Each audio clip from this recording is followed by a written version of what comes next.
My husband transferred $412,000 out of our joint account on December 22nd, and when I asked him about it, he told me not to come home for Christmas. My manager and his wife are visiting us, he said. Like that explained why his own wife needed to disappear for the holidays. So I spent Christmas Eve alone in a hotel room 40 minutes from the house I paid the mortgage on, and at 12:19 in the morning my phone lit up with his name. His voice was shaking. "Babe," he said, "why are you on every channel?" If you are watching this from a city where the temperature drops below freezing on Christmas Eve, tell me in the comments, because that's exactly the kind of cold I felt walking into that hotel lobby alone, and it's nothing compared to the cold I brought back out with me 3 weeks later. Like this video if you've ever been told to disappear so someone else's comfort could take your place. And subscribe, because what happened after that phone call is the reason I don't flinch anymore. 3 months before that night, I found the first thread. I'm a certified fraud examiner, 34 years old, and I spend my working hours finding exactly the kind of money that people think they've hidden well enough. My name is Elena Kessler Voss, and until that October, I believed my own marriage was the one ledger I never needed to audit. Then I opened a statement from an account I didn't remember co-signing and saw a wire transfer to an entity called Crestline Logistics Partners, $18,000, dated the same week my husband Marcus told me his year-end bonus had come in short. Crestline Logistics Partners did not exist in any state registry I could find in 4 hours of searching. That was Loop A, and I didn't know yet how deep it went, only that the number was wrong, and numbers are never wrong by accident in my house, because I am the one who taught Marcus how to read a balance sheet in the first place. Loop B opened 2 weeks later, on a Tuesday, when I was scrolling through the family shared photo album to find a picture of my father for his birthday collage, and found a photo that had synced automatically from Marcus's phone. A woman's hand on his knee under a restaurant table. The timestamp 11:14 p.m. A Tuesday I remembered clearly because he'd told me he was working late, reconciling year-end vendor files. I recognized the manicure before I recognized the hand. Ballet pink, chipped at the thumb, the same polish I'd seen 3 days earlier on Brooke Sanders, the 27-year-old account coordinator who sat 2 desks from Marcus at Belmont Steel Group and who had, 6 weeks earlier, told me at a company barbecue that she thought older married men were, and I quote, so much more emotionally available.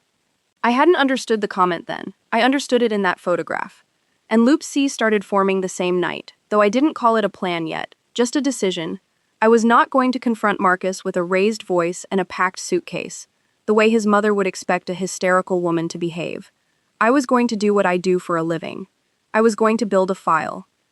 I called my father that night, Richard Kessler, 66 years old, formerly an assistant United States attorney for the Southern District, who spent 11 years putting away the exact kind of men who thought a shell company registered in Delaware was clever, now a white-collar defense and forensic litigation attorney, with a corner office and a reputation opposing counsel described, not kindly, as surgical. "Dad," I said, "I need you to look at something, and I need you to not ask me how I'm feeling until after you've looked at it." He was quiet for exactly 4 seconds, the same 4 seconds he used to take before cross-examining a hostile witness, and then he said, "Send me the wire routing number first."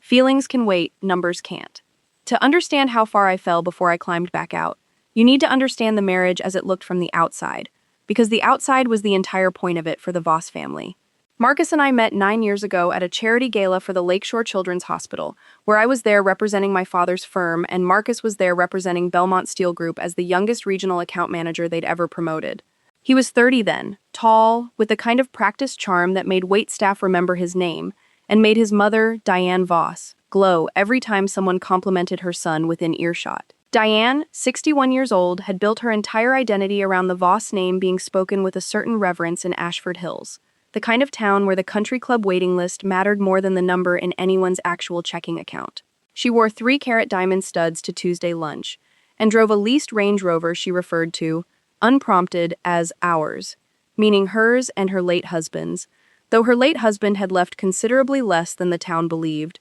and Diane had spent 11 years quietly bridging that gap with money that was never entirely her own to spend. I married into that family in a ceremony that cost $68,000, $41,000 of which I paid myself, because Marcus told me 2 months before the wedding that some invoices came in higher than expected, on the Voss side of the ledger. I didn't think much of it then. I thought generosity was a kind of investment in the marriage, the way you invest in a piece of property before you know exactly what it will be worth.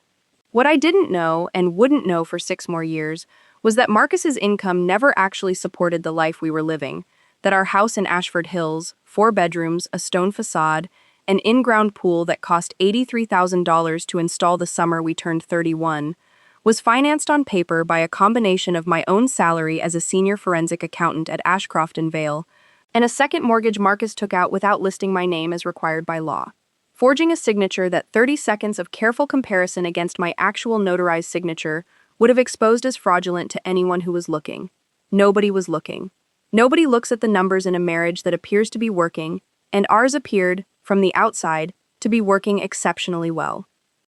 Marcus's brother, Tyler Voss, 29 years old, had never held a job longer than 14 months in his adult life, a fact the family discussed only in the softest possible language, calling him still finding his path, the way you'd describe a toddler learning to walk, rather than a grown man who had been fired from a marketing coordinator position for falsifying his timesheet 3 separate times. Tyler lived in a condo Diane paid for, drove a car Diane paid for, and showed up to every family gathering with a new business idea that required, without fail, an infusion of capital from someone else's account. At Thanksgiving the year before everything broke, Tyler had asked Marcus for $11,000 to get in on the ground floor of a cryptocurrency arbitrage scheme that any first-year forensic accountant could have identified as a pyramid structure within 90 seconds of hearing it described. Marcus gave it to him. I found the transfer 4 months later, buried 3 transactions deep in an account statement I almost skipped past, because I trusted my husband more than I trusted my own training,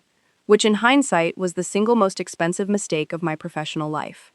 The fourth member of what I now think of as the chorus was Brooke Sanders, and I want to be precise about how she entered our lives, because precision is the only thing that kept me sane during the months that followed. Brooke was hired at Belmont Steel Group 14 months before that Christmas Eve, brought on as an account coordinator directly under Marcus's supervision, a hiring decision made by Marcus's own manager, Warren Halloway, 54 years old, vice president of regional operations, a man who had mentored Marcus since his first year at the company and who treated the org chart beneath him less like a management structure and more like a personal fiefdom. Brooke was ambitious in the specific way that mistakes ambition for entitlement, the kind of person who believed that proximity to powerful men was itself a career strategy, and within 8 months of her hiring, she had positioned herself at every company event exactly where Marcus stood, laughing exactly as loud as his jokes required, refilling his wine glass before he'd noticed it was empty. I noticed, and I told myself I was being paranoid, because that is what a marriage teaches you to do with your own instincts when the alternative is admitting the whole architecture might be built on rot. What none of them knew, not Marcus, not Diane, not Tyler, not Brooke, and certainly not Warren Halloway, was that I had spent 9 years building a professional reputation specifically around finding money that other people believed was invisible. I had testified in federal court 4 times. I had recovered over the course of my career just under $31 million in misappropriated funds across 11 separate engagements, and I had never once lost a case once I decided to build the file properly. They had all mistaken my quietness for passivity. They had mistaken the fact that I didn't raise my voice at dinner for the fact that I didn't notice things. Diane once told a table of 12 people at a country club luncheon, thinking I was in the kitchen and couldn't hear her, that I was sweet but a little simple, not much personality really. Marcus does most of the talking for both of them. I heard every word. I finished refilling the water pitcher, walked back out, and smiled at her the way I had learned to smile at hostile witnesses who didn't yet know what documents I was holding. My own history is worth laying out plainly, because everything that came later depended on exactly how much I actually knew, and exactly how long I'd known how to survive on my own resources. I grew up the daughter of a federal prosecutor and a high school math teacher, in a house where dinner conversation regularly included phrases like chain of custody and materially misleading, where my father would quiz me at age 11 on why a $5,000 cash structuring pattern was itself a federal crime, regardless of the underlying source of the money. I went to Cornell on a partial scholarship, graduated with a degree in accounting and a minor in criminology, and took my first job at a mid-sized forensic firm in the city for $58,000 a year, a salary that felt enormous until I understood what the partners actually billed for my hours. By the time I met Marcus, I was already earning $91,000 annually, and by the year of the wedding I had made senior manager at $134,000, a number Marcus liked to mention at parties in a tone that implied pride but functioned. I came to realize more like a receipt he was keeping for himself. Marcus's actual base salary at Belmont Steel Group, the number printed on his own W-2 that I finally pulled from our joint tax filings during the investigation, was $89,000, plus a bonus structure that averaged, across the 3 years I eventually audited, an additional $22,000 annually. Combined, that put his real earning power at roughly $111,000 a year. The house we lived in, the pool, the 2 leased vehicles, Diane's country club dues, which Marcus quietly covered twice a year as a gift, Tyler's condo payments, which Marcus contributed to 8 times across 4 years, none of that math worked on $111,000, combined with my own salary, unless something else was filling the gap. For years, I assumed the something else was simply my own income, that I was subsidizing a lifestyle out of love and partnership rather than out of ignorance. I was wrong on both counts, and the difference between those two words, subsidizing and being drained, is the entire emotional distance I traveled that winter. The first real crack, the one that made me stop trusting the surface entirely, happened on a Sunday morning in early October, 7 weeks before the wire transfer that opened this story. I was doing what I always did on Sunday mornings, reconciling our joint accounts against our budget spreadsheet, a habit Marcus used to tease me about affectionately, calling me the auditor in a voice that used to sound like admiration and increasingly sounded, in retrospect, like a man watching the walls of his own hiding place from the inside. I found a transfer of $6,200 to an account I didn't recognize, made 3 days earlier, categorized in our shared software simply as MISC Home. I asked Marcus about it over coffee. He didn't even look up from his phone. Contractor deposit for the basement thing, he said. We had never discussed a basement renovation. I let it go that morning because I wanted to let it go, because letting it go was easier than what I actually did 4 days later, which was pull the routing number on that transfer and discover it led not to any licensed contractor in our county, but to an account belonging to an entity registered in Delaware 11 months earlier. Crestline Logistics Partners, LLC, registered agent, a P.O. box in Wilmington, no website, no employer identification history with any vendor database I had access to through my firm. I didn't confront Marcus that week. Instead, I did what 9 years of professional training had taught me to do, with a live fraud in progress. I documented first and reacted never, at least not visibly. I opened a private folder on a laptop Marcus didn't know existed, purchased with cash from a big box store 40 minutes outside Ashford Hills, and I began building what my father would later call, with something like professional pride cutting through his fury, the cleanest matrimonial fraud file I've seen in a decade, and I've seen some ugly ones. I pulled 6 years of joint statements. I cross-referenced every transfer over $500 against our documented household expenses. I built a spreadsheet with column headers I use for actual federal engagements: date, amount, purported purpose, actual destination, supporting documentation, discrepancy flag. By the second week of October, the flag discrepancy column had 41 entries totaling $209,000 across 3 years, all funneled through Crestline Logistics Partners, and one additional entity I found buried in a linked business checking account Marcus had opened at a different bank entirely, an account called Halloway Meridian Consulting, which is the moment the investigation stopped being about my marriage and started being about something considerably larger. I called my father on a Wednesday night, and I laid it out for him the way I'd lay it out for any client. Stripped of adjectives, just the numbers and the pattern. He listened for 11 minutes without interrupting, a silence I had only ever heard him hold for opposing counsel he was about to destroy in a deposition. Then he said 4 words that I still hear some nights. Elena, don't tell Marcus. Not because he wanted to protect Marcus, because the moment Marcus knew I was looking, every account would move, every document would shred, and 3 years of evidence would evaporate into cash withdrawals and destroyed hard drives within 48 hours. My father had prosecuted enough embezzlement cases to know exactly how fast a scared man could bury a paper trail, and he was not going to let his daughter's case become one more file that got away because someone panicked too early and gave the target time to run. What we didn't yet know was how big the Halloway and Halloway Meridian Consulting actually was. I assumed at first it was a coincidence, or possibly a business Marcus had set up naming a fake partner after his own boss as some kind of clumsy inside joke. My father assumed nothing. He pulled a contact he still had inside the regional office of the Federal Bureau of Investigation, a former colleague named Agent Priya Chandrasekaran, 47 years old, who had worked white-collar cases alongside my father for 6 years before he left the U.S. Attorney's Office, and who owed him, in her own words on the phone that first week, at least 3 favors I've been waiting a decade to repay. Agent Chandrasekaran couldn't open a formal file on a hunch, but she could, informally, run a name. Warren Halloway's name came back with something my father hadn't expected: a prior SEC inquiry from 9 years earlier, closed without charges, related to vendor kickback allegations at a different company entirely, a company Warren had left abruptly 18 months before Belmont Steel Group hired him as vice president of regional operations.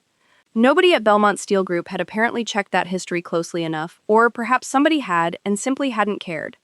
That same week, I had to sit through a Sunday dinner at Diane Voss's house, the kind of gathering she called just family, but staged with the precision of a magazine shoot. Cloth napkins folded into shapes that required a video tutorial, a centerpiece she'd had delivered from a florist 40 minutes away for a casual meal. Diane spent the first 20 minutes of that dinner describing, in detail, a vacation to Lake Como that she and the girls from the club were planning for February, a trip that would cost, by her own breezy estimate, $11,000 for a long weekend. "Marcus, you'll help me with the deposit, won't you? The way you always do," she said. Not as a question, reaching over to pat his hand the exact way she'd patted it at every family gathering for the past 9 years. The same gesture, the same tone, the same absolute certainty that whatever she wanted would simply appear, funded by someone else, because it always had. Marcus said, "Of course, Mom," and I sat there with a fork in my hand doing math I had no intention of sharing out loud. $11,000 was almost exactly half of what I'd just found moved into Crestline Logistics Partners the month before. I smiled, and I passed the potatoes, and I said nothing, because saying something that night would have cost me the entire case. Tyler's contribution to that same dinner came 20 minutes later, over dessert, when he announced, unprompted, that he'd found the next big thing, a supplement distribution business he wanted to launch under a name he'd already trademarked, Vitality Peak Nutraceuticals, and that he needed exactly $19,000 to secure inventory from a supplier he'd found through an online marketplace I recognized, from professional experience, as a common front for counterfeit goods shipped out of unregulated overseas facilities. "I just need a bridge," Tyler said, the same phrase he'd used for the cryptocurrency scheme, the same phrase he'd used for a failed food truck venture 2 years before that, the same phrase, I realized, that had become the entire structure of his adult identity, perpetually one bridge away from a success that never required him to hold a job or build a skill, because someone else's money kept appearing to replace the effort. Marcus didn't say yes at the table that night. He said, "Let me look at the numbers," which I now understood, from the spreadsheet sitting encrypted on a laptop 40 minutes from that dining room, meant he already knew exactly which account he'd pull it from. I want to be honest about what those weeks felt like from the inside, because the version of this story where I was simply a cold calculating machine from day one isn't true, and I don't think it would be useful to anyone watching who is in the position I was in 3 months ago.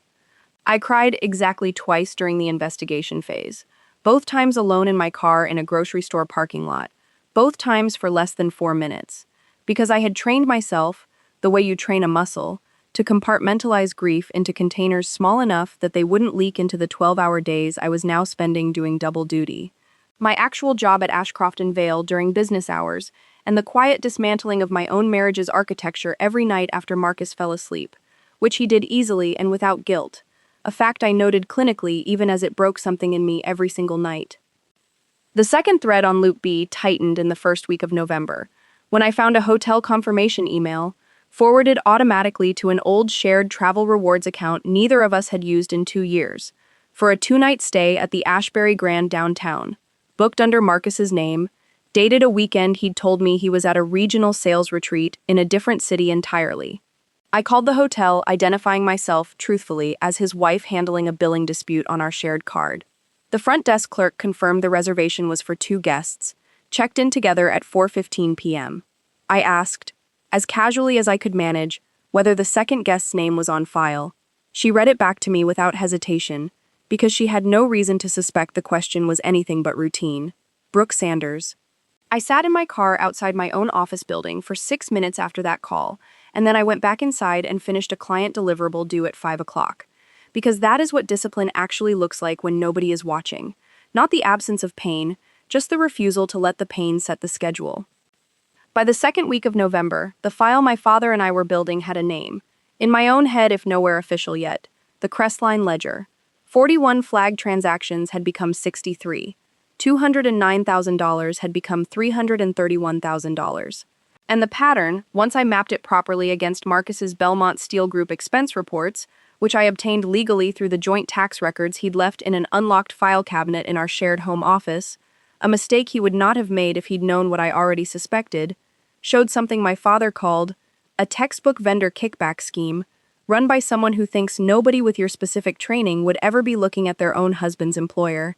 Belmont Steel Group was paying Crestline Logistics Partners for freight consolidation services that, as far as I could determine from 6 years of shipping manifests I cross-referenced against actual delivery records, never occurred. The invoices were approved every single time by one signature, Warren Halloway's, and a portion of every payment, roughly 18% by my calculation, was routed back out to a personal account that traced, through 2 additional shell layers, directly to Marcus.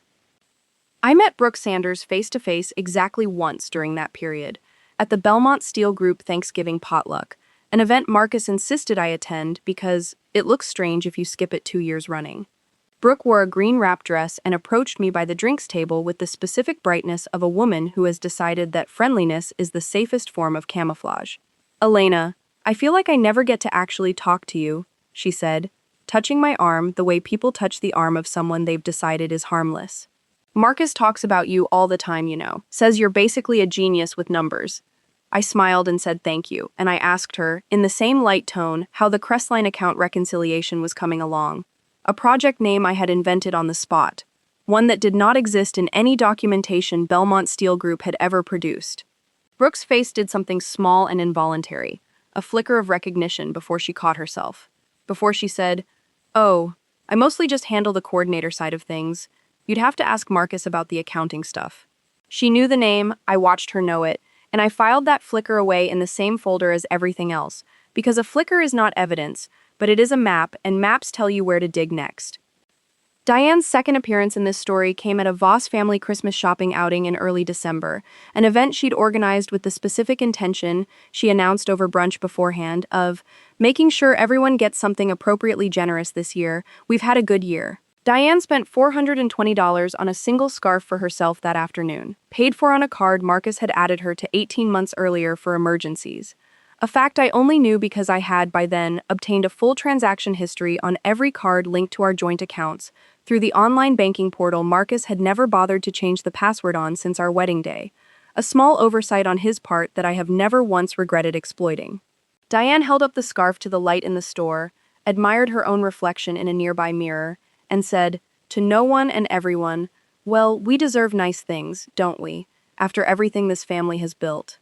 I stood 3 feet away, holding a spreadsheet in my head that said, specifically, that this family had built almost nothing in the past 4 years that wasn't funded by a combination of my salary and a fraud scheme I hadn't finished proving yet, and I said, out loud, "Of course we do, Diane," in the exact register of agreement she expected, because a fox does not announce the henhouse door is unlocked before it's ready to walk through.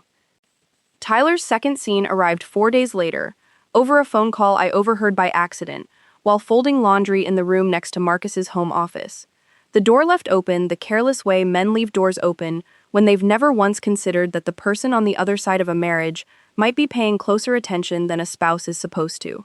"Bro, I just need the 19 by Friday," Tyler was saying, his voice pitched into the specific whine he used whenever a request had already been rejected once and needed a second, more desperate pass. "I told the supplier we'd wire it Monday. If I don't have it, I lose the whole allocation. Come on, you always come through." I heard Marcus sigh, the particular sigh of a man performing reluctance he does not actually feel, because I already knew, from the transaction history, that Marcus had wired Tyler $11,000 2 weeks earlier for the exact same supplement allocation. A fact Tyler had apparently either forgotten or assumed his brother had forgotten, and either possibility told me everything I needed to know about how casually money moved through that family, always outward from whoever was actually earning it, always toward whoever was loudest about needing it.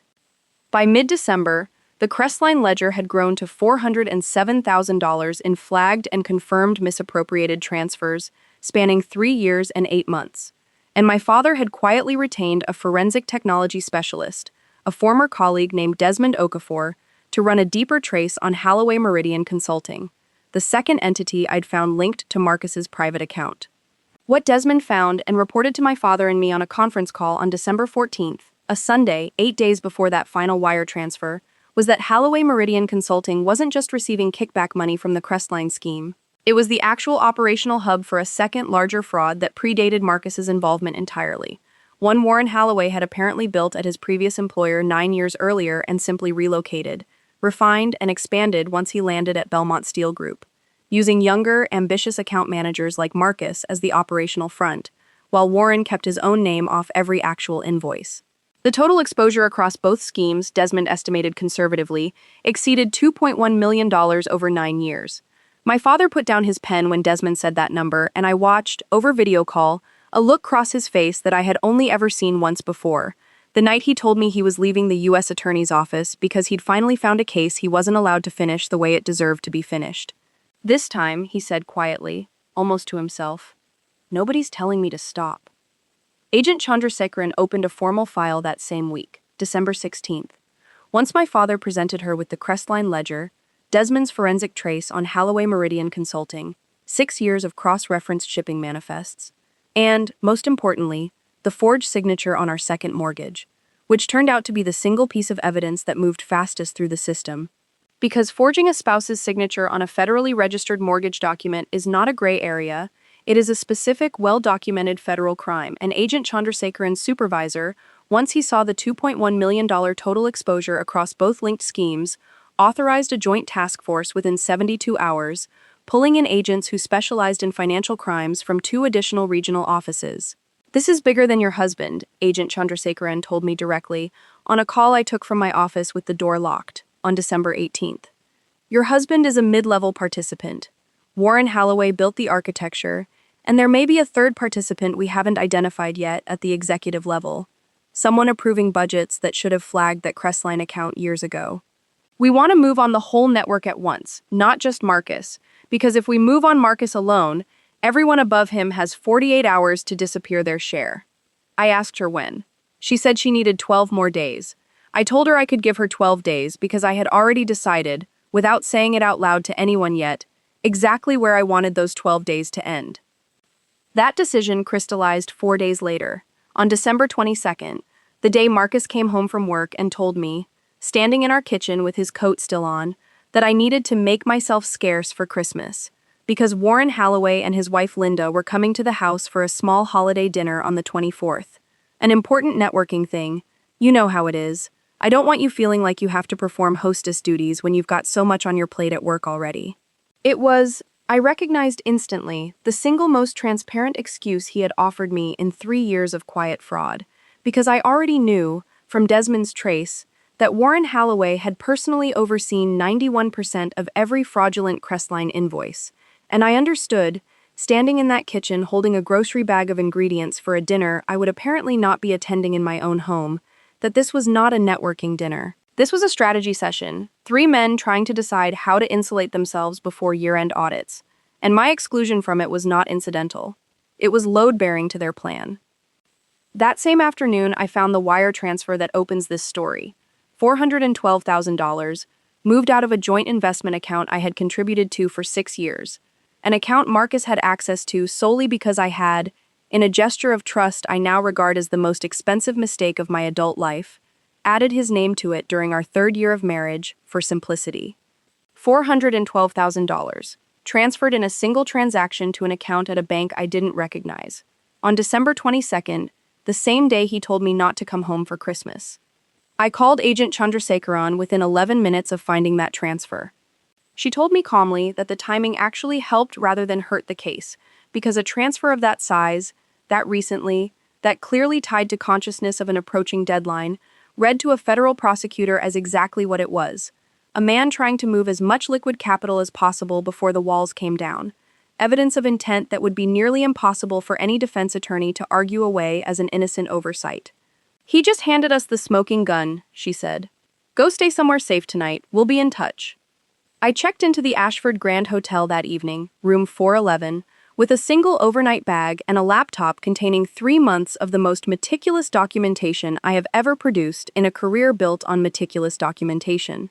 I ordered room service, a Christmas Eve dinner for one that cost $34 and consisted of a chicken breast I barely tasted. And I opened my email to find a message that had been sitting in my inbox, unread, for 6 days, one I'd nearly deleted as spam given everything else consuming my attention. A producer from a national cable news network, following up on an interview I'd agreed to 2 months earlier before any of this began, as a financial fraud expert for a segment on holiday season scams targeting families. The segment was scheduled to air live that night, Christmas Eve, at 11 p.m. Eastern. The producer wanted to confirm I could still make the 7 p.m. studio call time. I sat in that hotel room for 4 full minutes before I replied. Then I typed, "Confirmed, I'll be there," closed the laptop, and started getting ready. Because I understood, sitting alone in that room on the night my own husband had exiled me from my own home, that I had just been handed a stage I hadn't even had to build myself. I want to pause here and tell you what those 4 minutes in the hotel room actually felt like, because I think it matters more than the plot mechanics that came after. I wasn't thinking about revenge in that moment. Not really, not the cinematic kind you might expect from a woman who has just discovered her husband stole over $400,000 and spent a year sleeping with a coworker half a decade younger than her. I was thinking about a specific Tuesday 4 years earlier, early in our marriage, when Marcus had driven 90 minutes each way to bring me soup after I'd had my wisdom teeth removed, sitting on the edge of our bed feeding me spoonfuls because my jaw was too swollen to hold a spoon steady myself. And I remember thinking, clearly, that grief and clarity can occupy the exact same body at the exact same time without canceling each other out. I allowed myself that memory for maybe 90 seconds. Then I closed the door on it the way you close a filing cabinet, gently, deliberately, and I picked up the phone to call the car service that would take me to the studio. I called my father from the car. I told him about the interview. He was quiet again, that same 4-second prosecutorial pause, and then he said something I've thought about every day since. "Elena, you don't need to use this for anything. Just doing the interview you already agreed to, being visible tonight instead of hidden in that house, that alone is worth more than any speech you could plan. Just tell the truth about fraud in general terms. Let the universe handle its own timing." I didn't fully understand what he meant until later that night, but I trusted him, the way I'd trusted him my entire life. And I spent the ride reviewing my talking points about identity theft and holiday scam patterns, genuinely professional material with no personal references at all. Because whatever else that night became, I was not going to turn a national news segment about protecting families from fraud into a public airing of my own marriage. I didn't need to. I would learn within about 90 minutes that I wouldn't have to. The studio was smaller than I expected, tucked into an office building downtown that housed 3 different regional affiliate feeds under one roof, one of which fed directly into a national cable partnership for special segments. The producer, a brisk woman named Farah Delgado, walked me through the format in the green room, a 6-minute segment, 3 questions about how families can protect themselves from scams during the holidays, standard studio lighting, an earpiece for timing cues. I sat in that chair at 7:40 p.m., calm in the specific way that comes from having already survived the worst part of a night days in advance, in a hotel room, alone, deciding what kind of person I was going to be when the walls actually came down. I had no idea, sitting there, that 11 miles away, at a gala Belmont Steel Group hosted every December 24th for major clients and executive staff, an event Marcus had specifically not mentioned to me because Warren Holloway and Linda's presence there made more sense as a gala appearance than a private dinner. 3 federal vehicles were already parked in the lot behind the building, and Agent Priya Chandrasekaran was reviewing an arrest warrant with 2 of her colleagues for the second time that hour. If you've ever sat somewhere calm while your entire life was quietly detonating somewhere else without your knowledge, tell me in the comments, because that's exactly where I was at 7:45 that night, and I think there's something almost unbearably human about how ordinary that calm can feel, right before everything changes. Like this video if you've ever built a case, a plan, or a version of yourself in complete silence while everyone around you assumed you were simply too quiet to be dangerous. And subscribe now, because the next part of this story is the part where 3 years of silence stopped being silence at all. The Belmont Steel Group Winter Gala was held that year at the Old Mill Ballroom, a restored 19th century textile building 40 minutes from the studio where I sat, the kind of venue with exposed brick and Edison bulbs that made every corporate function look, in photographs, considerably more romantic than the actual conversations happening under those lights. Marcus arrived at 6:30 with Brooke Sanders on his arm, a decision he'd apparently justified to himself, according to what I pieced together later from 3 separate witnesses, by telling anyone who asked that Brooke was there, representing the coordinator team since Elena couldn't make it this year. A sentence so brazen in its construction that even Diane, who arrived 20 minutes later on Tyler's arm in a burgundy gown that cost, I'd later confirm, $2,200 charged to the card Marcus paid off monthly, apparently paused for a moment before deciding not to ask any follow-up questions, because asking follow-up questions had never been a skill the Voss family valued. Warren Holloway held court near the bar for the first hour, the way he always did at company events, a glass of single malt in one hand, describing to a cluster of junior executives a version of his own career that emphasized decades of hard-won wisdom and omitted entirely the 9-year-old SEC inquiry that had quietly ended his previous job. Linda Holloway, 51, stood slightly apart from her husband for most of the evening, checking her phone with an expression I'd later learn, from a mutual acquaintance, reflected a marriage that had been quietly unraveling on its own separate timeline, for reasons that had nothing to do with Crestline Logistics Partners and everything to do with a pattern of behavior from Warren that Linda had apparently decided, that particular Christmas Eve, she was finally done pretending not to notice. At 8:51 p.m., 4 unmarked federal vehicles pulled into the loading area behind the Old Mill Ballroom, and Agent Priya Chandrasekaran, along with 6 colleagues from the Joint Financial Crimes Task Force, entered through the service corridor rather than the main ballroom doors, a tactical decision designed to minimize the risk of anyone bolting through a public entrance before the operation was fully underway. 2 additional agents remained posted at the main entrance. A third team, working a parallel warrant, was simultaneously executing a search at Belmont Steel Group's corporate offices 11 miles away, seizing servers, physical files, and, critically, the original signed vendor approval documents that carried Warren Holloway's signature on 91% of every fraudulent Crestline invoice going back 6 years. Back at the studio, my segment began at 11:02 p.m., 2 minutes behind schedule due to a delayed weather update, and I answered Farah's 3 prepared questions about holiday scam prevention exactly as we'd rehearsed. Calm, clear, specific, using language about identity verification and financial oversight. That came, I recognized even as I said it, directly from 3 months spent building a case against my own husband. Though I never said his name, never hinted at anything personal, kept every sentence general enough to apply to any family watching.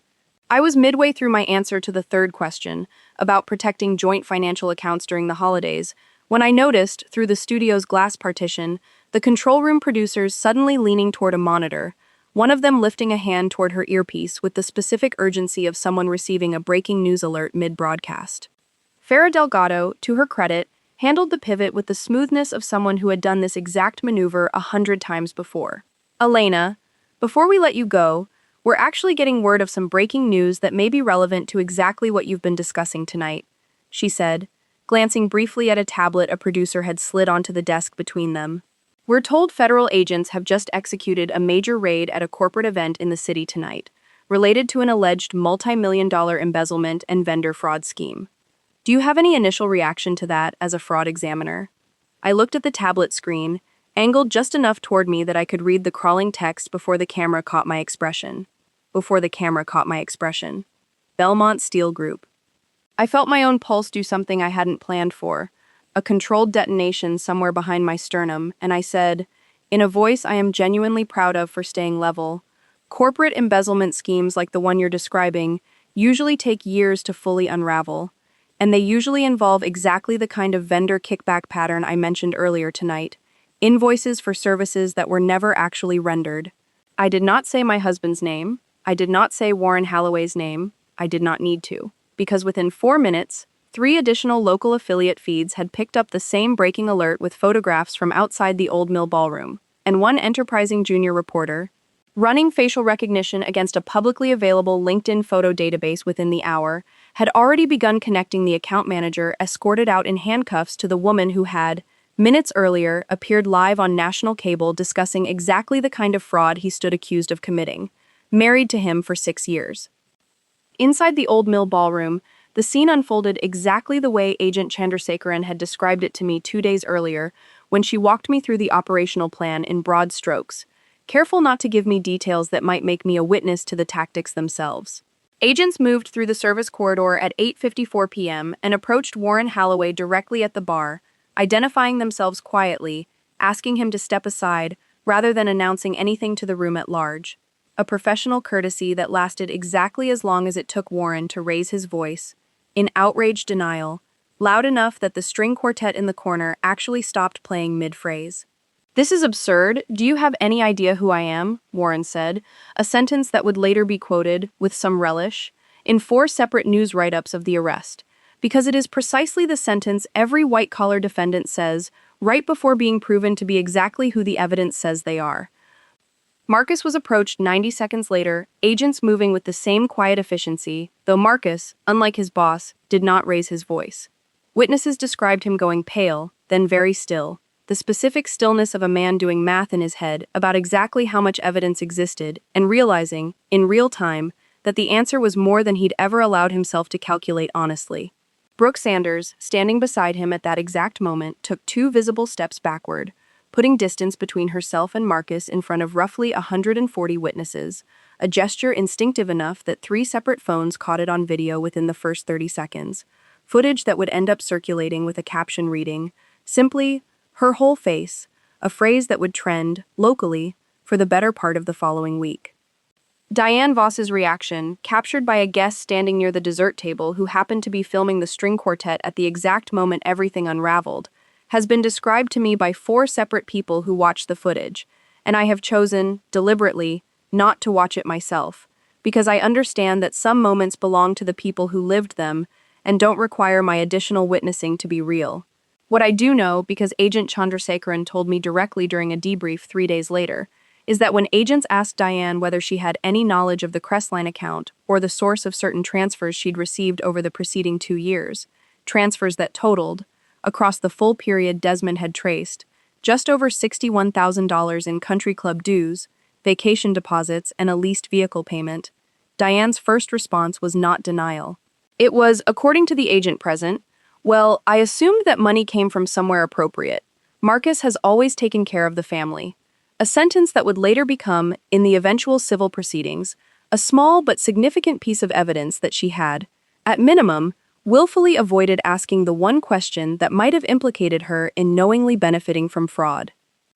Linda Halloway, standing 11 feet from her husband when the agents approached him, did something that several witnesses described as almost serene. She set down her wine glass on the nearest table, picked up her coat from the check station without waiting for the attendant, and walked out of the Old Mill Ballroom's main entrance alone, past the 2 agents posted there, into the December cold, and did not look back. She would later tell a mutual acquaintance, in a conversation that eventually made its way back to me secondhand, that she had been waiting for a reason for about 4 years, and that watching federal agents finally hand her one felt, in her words, like exhaling after holding your breath so long you forgot what air was supposed to feel like. I understood that sentence better than almost anything else I heard about that night, because I had been holding a version of the same breath for 3 months, and I would not fully exhale myself until almost an hour later, sitting in the back of a car service heading toward that ballroom, my own phone buzzing with a call from a number I knew better than any other number in the world.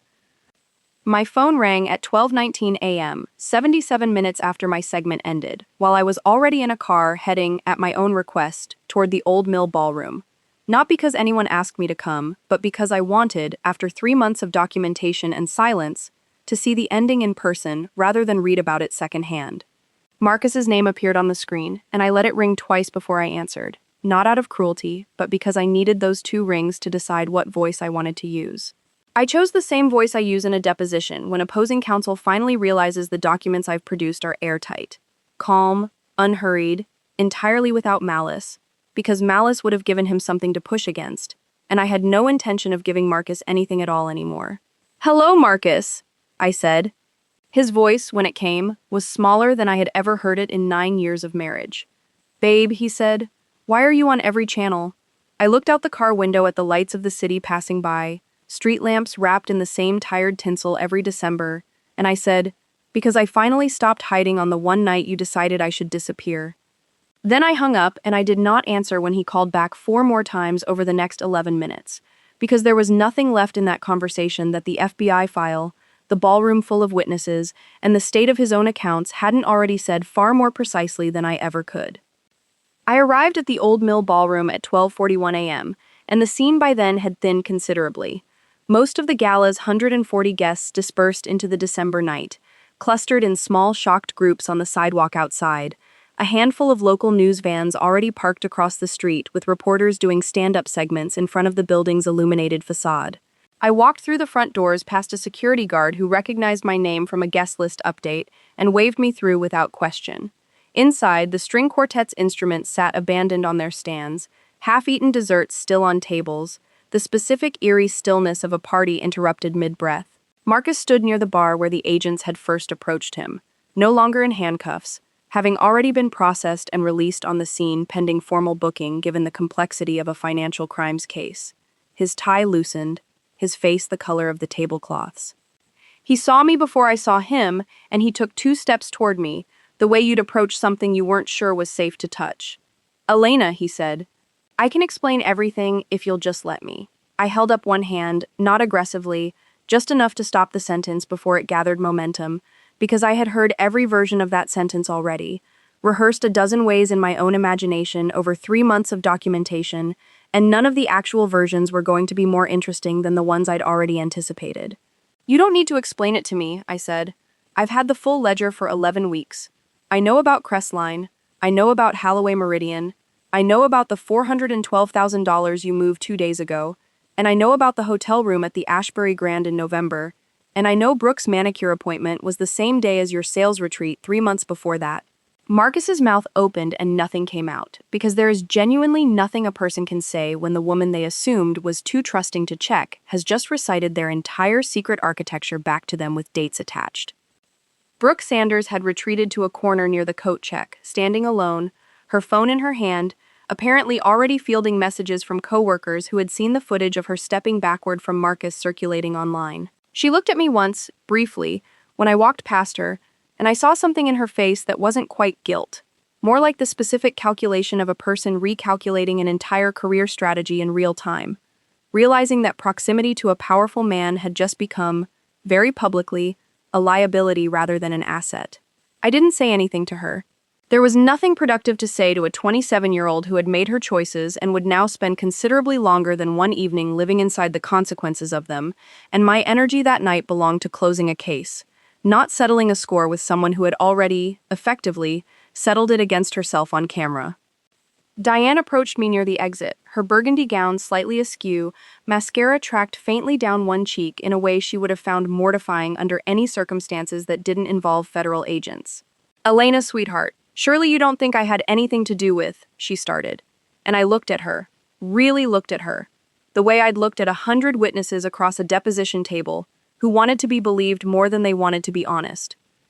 "Diane," I said, "you took $61,000 over 2 years and never once asked where it came from. That's not innocence. That's a choice you made every single time you accepted a deposit without a question attached to it." She opened her mouth to respond, and then, for possibly the first time in the 9 years I had known her, closed it again without saying anything at all, because there was, for the first time, no audience left in that room who would find her version of events more compelling than the paper trail I was carrying in a folder under my arm. The weeks that followed moved with a bureaucratic slowness that surprised me, given how cinematic the arrest itself had felt, though my father warned me from the beginning that federal financial crimes cases are built on patience rather than drama, that the actual work of prosecution happens in evidence rooms and negotiation calls rather than ballroom confrontations. Marcus was formally charged on January 9th with wire fraud, conspiracy to commit wire fraud, and bank fraud related to the forged mortgage signature, 3 federal charges that carried, combined, a maximum exposure of up to 30 years, though Agent Chandrasekaran told me privately that given his level of cooperation once counsel advised him the evidence was airtight, prosecutors were already discussing a plea agreement that would likely result in something closer to 4 to 6 years, restitution, and a permanent bar from any position involving financial oversight or fiduciary responsibility for the rest of his life. Warren Holloway faced considerably more severe exposure, given the 9-year history, the prior SEC inquiry his new employer had apparently never adequately investigated, and the sheer scale of the scheme he had architected and directed, an eventual total of 11 federal counts that his own attorney, according to court filings my father reviewed, was already describing internally as essentially unwinnable at trial. I want to talk for a moment about what those weeks felt like for me personally, because I think the emotional reality matters as much as the legal one, And I don't want to give the impression that discovering your husband is a felon and watching him arrested at a company gala produces some kind of clean, satisfying closure that arrives all at once. It didn't. I moved out of the Ashford Hills house within 4 days, into a rental apartment I found through a coworker. A modest 2-bedroom with a view of a parking structure rather than a pool. And I remember standing in that empty second bedroom on my first night there, surrounded by boxes I hadn't unpacked, feeling something that wasn't triumph so much as a very specific, very quiet relief. The kind that comes not from winning but from finally being allowed to stop performing a version of contentment I'd been performing for years without fully admitting it to myself. I filed for divorce on January 14th. Marcus did not contest it. There was very little by that point left to contest, given that nearly every joint asset was either frozen pending the forfeiture proceedings or already the subject of restitution claims from Belmont Steel Group's insurers.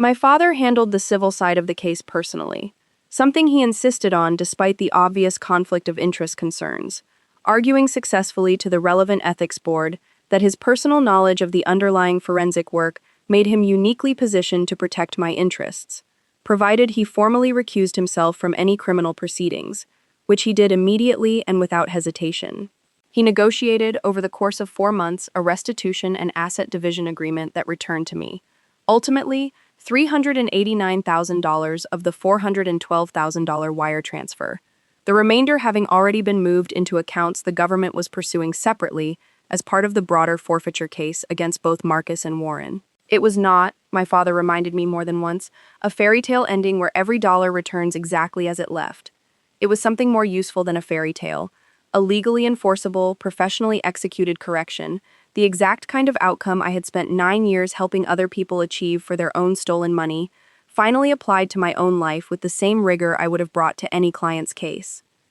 6 weeks after the arrest, I received a call from a producer at the same cable network that had aired my segment on Christmas Eve, asking whether I would be willing to return for a longer interview specifically about the Belmont Steel Group case, given the public interest generated by the coincidental timing of my appearance the same night as the raid. I said yes, on one condition, that the interview focus on the mechanics of vendor kickback fraud, and how families and employees can identify warning signs, not on the personal details of my marriage. Farah Delgado, to her credit, honored that boundary completely, and the resulting 12-minute segment, which aired in February, generated more viewer engagement than any single piece she'd produced that quarter, according to a follow-up email she sent me afterward. Not because of scandal, but because I had turned what could have been a tabloid moment into something genuinely useful for the roughly 200,000 people who watched it, and, according to the network's own viewer mail analysis, at least 1,100 of whom wrote in afterward describing similar patterns they'd recognized in their own family finances after watching. The third participant Agent Chandrasekharan had mentioned back in December turned out to be Belmont Steel Group's own chief financial officer, a man named Gregory Ashwood, 58 years old, who had approved budget variances on the Crestline account for 4 consecutive fiscal years without ever requesting the underlying vendor documentation that any competent internal audit process should have flagged automatically. Gregory was never charged criminally because prosecutors ultimately concluded his failure rose to the level of gross negligence rather than active conspiracy, but he was named in 3 separate civil suits filed by Belmont Steel Group's shareholders and was forced to resign within a week of the raid. His departure covered in a single paragraph on an industry trade website that noted, dryly, he was pursuing other opportunities. Corporate language for exactly the kind of quiet professional death that follows a man who let $2.1 million evaporate under his own signature for the better part of a decade. I testified before a federal grand jury in March, a process my father had walked me through in careful detail beforehand, reminding me that grand jury testimony was not the place for emotion or narrative flourish, only precise, verifiable fact, the same discipline I had already been applying for months. I answered questions for 2 hours and 40 minutes about the Crestline ledger, walking the jurors through my own spreadsheet, the same one I had built at my kitchen table in October, now printed and bound as Government Exhibit 14, a fact I found strangely moving when I saw the exhibit sticker for the first time. My own careful, furious, heartbroken documentation transformed into the specific dry language of federal evidence. The grand jury returned a true bill on all charges against both Marcus and Warren within 4 days. I also had to sit, that spring, with a version of grief I hadn't fully anticipated, one that had nothing to do with Marcus and everything to do with the family I had married into 9 years earlier, imperfect as it was. Diane called me 11 times in the 2 months after the arrest, voicemails I mostly didn't return, though I listened to every one of them, partly out of habit, partly because some small, stubborn part of me still wanted to understand how a woman could spend 6 decades building an identity so entirely dependent on money she never once asked about the origin of. In her final voicemail, left in mid-February, her voice sounded smaller than I had ever heard it, stripped of the country club cadence, and she said, simply, "I don't expect you to call back. I just wanted you to know I understand now what I let myself not see, and I'm sorry it took federal agents to make me look at it." I didn't call back, but I saved that voicemail and I still have it, not out of cruelty, but because I think it's important to remember that even people who behave badly for a long time are occasionally capable of one genuine moment of clarity, even if that clarity arrives far too late to undo the damage they caused while looking away. Marcus's sentencing hearing took place in late September, 9 months after that Christmas Eve phone call, in a federal courtroom with wood paneling the color of weak coffee and a clock on the back wall that ticked audibly enough to be distracting during the quieter stretches of testimony. He had accepted a plea agreement in June, pleading guilty to wire fraud and bank fraud in exchange for prosecutors dropping the conspiracy charge and recommending a sentence at the lower end of federal guidelines, a negotiation my father described, with clinical satisfaction, as the system working exactly the way it's supposed to when the evidence leaves no room for theater. The judge sentenced Marcus to 5 years and 2 months in federal prison, 3 years of supervised release to follow, full restitution obligations, and a permanent prohibition from holding any position involving financial authority or fiduciary responsibility, a legal phrase that effectively ended, forever, the career he had spent 9 years building on charm and borrowed competence. He looked at me once during the sentencing, from across the courtroom, and I looked back at him with the same steady, unhurried expression I'd used on the phone that Christmas Eve, because I had nothing left to say to him that hadn't already been said, more precisely, by a federal prosecutor reading a sentencing memorandum built almost entirely from evidence I had gathered myself. Warren Holloway's case took considerably longer to resolve, given the scale and duration of the scheme he'd architected, and he was ultimately convicted at trial in November on 9 of 11 federal counts, sentenced the following February to 11 years, a term that reflected both the dollar amount involved, just over $2.1 million across 9 years and 2 employers, and the aggravating factor, as the judge noted directly from the bench, that he had specifically recruited younger, less experienced employees like Marcus into the scheme, using his position of authority to shield himself while exposing subordinates to the greater share of operational risk. Linda Holloway filed for divorce the week after the arrest and did not attend a single day of her husband's trial, a fact that a mutual acquaintance mentioned to me once, months later, at a professional conference neither of us had expected to see the other at, adding only that Linda had gone back to school, at 51, to finish a nursing degree she'd abandoned 3 decades earlier for a marriage that had cost her considerably more than she'd ever been told it would. Diane Voss sold the Range Rover in March. The same month, Belmont Steel Group's insurers formally pursued civil claims against every family member who had received identifiable proceeds from the fraud, including her. She settled that claim for $44,000, nearly all of it drawn from a modest retirement account she had spent 30 years building on her own before her late husband's death. Money that had nothing to do with Marcus's scheme, but that she was forced to liquidate anyway because there was nothing else left to draw from. She resigned from the country club that same spring, not because her membership was formally revoked, though I suspect it would have been eventually, but because, according to Tyler, she said she couldn't bear one more lunch where people were being polite to my face, the first moment of genuine self-awareness anyone in that family had shown in the entire 9 years I'd known them. She now lives in a 2-bedroom condominium in a town 40 minutes from Ashford Hills, works 3 days a week at a boutique clothing store owned by a former club acquaintance who took pity on her, and has not, as far as I know, taken a vacation to Lake Como or anywhere resembling it in the 18 months since. Tyler Voss never launched Vitality Peak Nutraceuticals. The $19,000 he'd been promised evaporated along with every other frozen account once the forfeiture proceedings began, and without his brother's quiet, endless subsidy for the first time in his adult life, Tyler was forced, at 29, to take a job at a regional logistics warehouse, a position that paid $19 an hour and required him to be at a loading dock by 6 a.m., a schedule he described to a mutual friend, without apparent irony, as honestly the hardest thing I've ever had to adjust to, a sentence I found almost darkly funny given everything else that had happened around him that year. He still lives in the condo Diane can no longer afford to subsidize, and as of the last update I received secondhand, he was 3 months behind on rent and had, for the first time in his life, opened a spreadsheet of his own to track expenses, a small, almost touching irony that I choose to read as the one genuinely useful thing this entire ordeal produced in him. Brooke Sanders was terminated from Belmont Steel Group within a week of the raid, not for any criminal involvement, since she was never charged with anything related to the financial scheme itself, but because the company's new interim leadership, installed rapidly after Gregory Ashwood's resignation and the broader executive purge that followed, decided that an employee whose personal relationship with a convicted felon had become a matter of national television coverage was, in the sanitized language of her termination letter, no longer aligned with the culture we are working to rebuild. She attempted for a period of roughly 4 months to build a social media presence around her own version of the story, a handful of vague posts about resilience and moving forward from toxic situations, that generated, according to someone who showed me screenshots months later, considerably more critical comments than supportive ones, given how thoroughly the ballroom footage of her stepping backward from Marcus had already circulated. She has since moved to a different state and, as far as public records indicate, works in a role unrelated to corporate accounts. Though I make a point of not looking too closely, because there is a particular kind of peace that comes from simply not needing to know.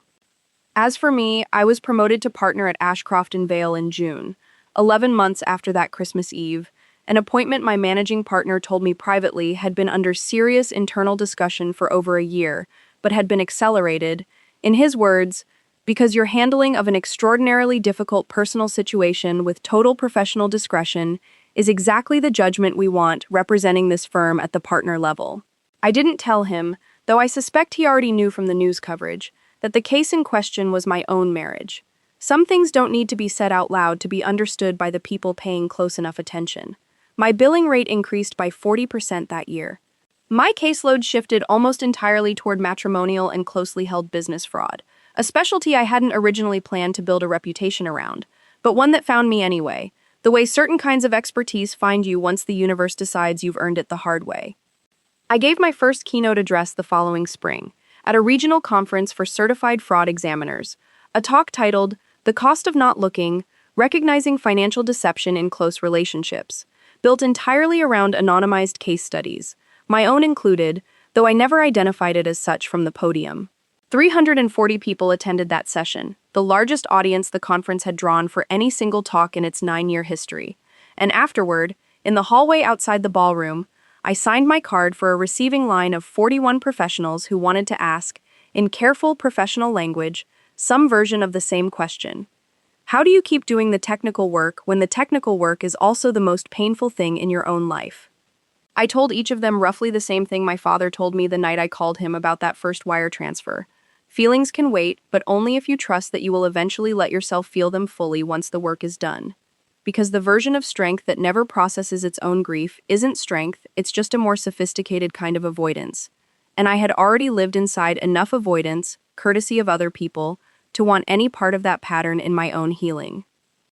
My father and I have dinner every other Sunday now, a habit we started the week I moved into that rental apartment with the parking structure view, and neither of us has ever needed to say out loud what those dinners are actually for, beyond the food, beyond the conversation about his current cases and mine. He retired officially from active litigation the following January, 6 weeks after Warren Holloway's sentencing, telling me over dinner that night that he'd spent 40 years finding the exact kind of satisfaction in his work that most people spend their whole lives searching for, and that watching me build the Crestline ledger from scratch, alone, at my kitchen table, using the exact training he'd given me since childhood, was, in his words, the single proudest professional moment of my entire career, and it happened to my own daughter's case, which I never in 1,000 years wanted to be true, and which I will also never stop being grateful actually happened, because look what you built out of it.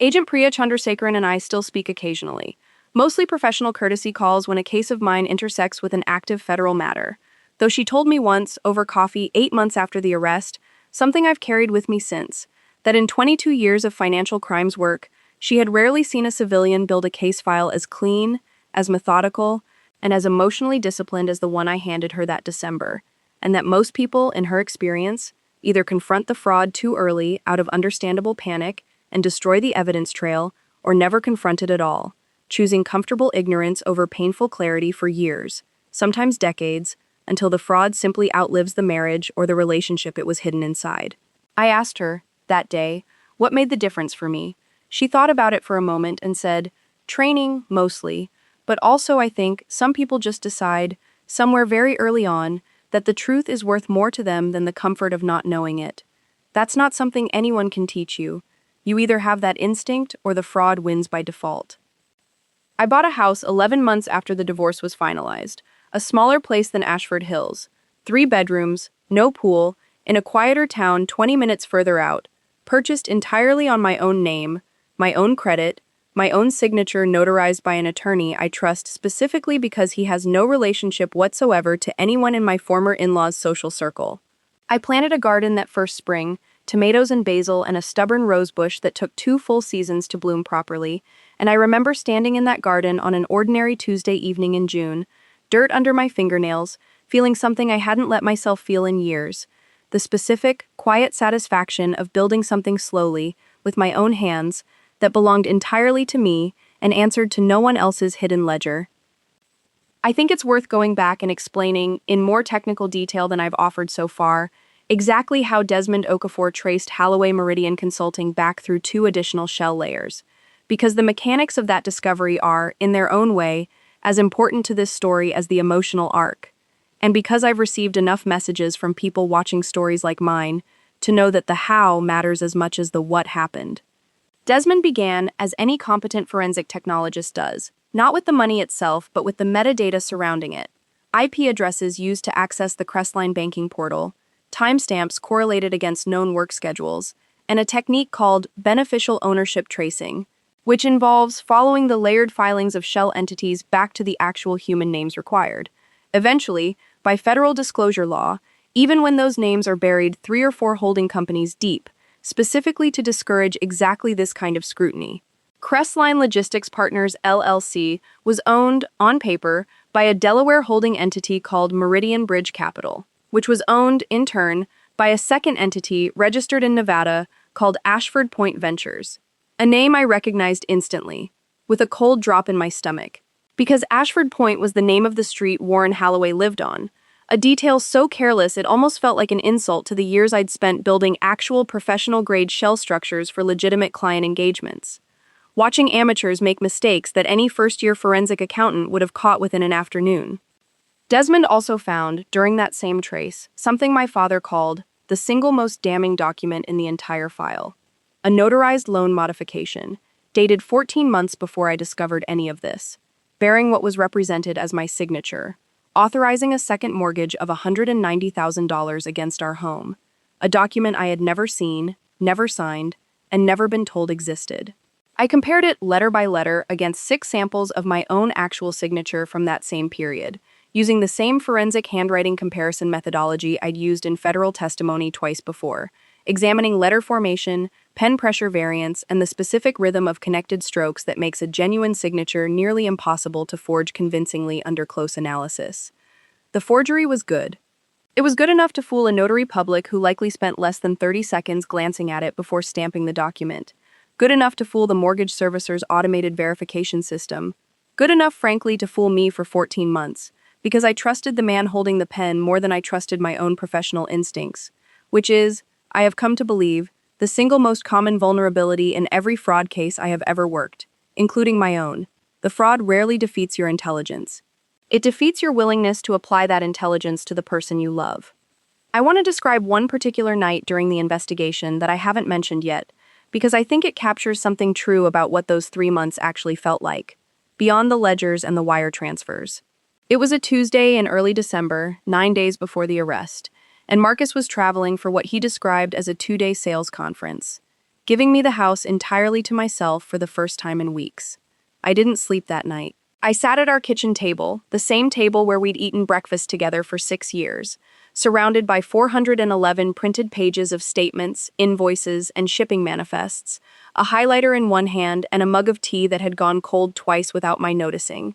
And at some point around 2 in the morning, I found myself laughing, quietly, alone, at nothing funny at all, a specific kind of laugh that exists only at the exact intersection of exhaustion and grief, and the strange, involuntary humor of realizing you married someone whose entire personality, in retrospect, had been a series of small tells you'd simply chosen not to read as tells. The way he always paid for dinner in cash when Brooke's name came up in conversation the next day. The way he'd started keeping his phone face down on every surface. A habit that began, I now realized by cross-referencing the dates, almost exactly when the Ashbury Grand Hotel reservation was made.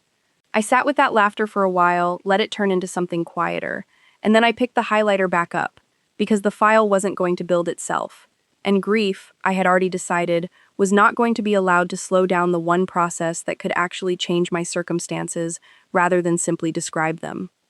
Looking back now, from the distance of a year and a half, I can identify at least 6 specific moments across our marriage that I now recognize as tells I chose to interpret generously at the time, and I think it's worth naming a few of them here. Not for my own catharsis, but because I know some of you watching are sitting inside your own version of this exact pattern recognition failure right now, and sometimes hearing someone else's specific list is what finally makes your own list visible. The first was our second anniversary, when Marcus gave me a bracelet he described as an investment piece. A phrase I now understand was designed to preempt any question about its actual cost. Because investment pieces, by definition, aren't supposed to be scrutinized the way ordinary purchases are. The second was a running joke he maintained for years about being bad with paperwork, which I found endearing at the time and now recognize as a carefully maintained cover story that discouraged me, gently and consistently, from ever offering to help him organize our shared financial documents. A task I would otherwise have handled the way I handle every organizational task in my professional life, which is to say, thoroughly.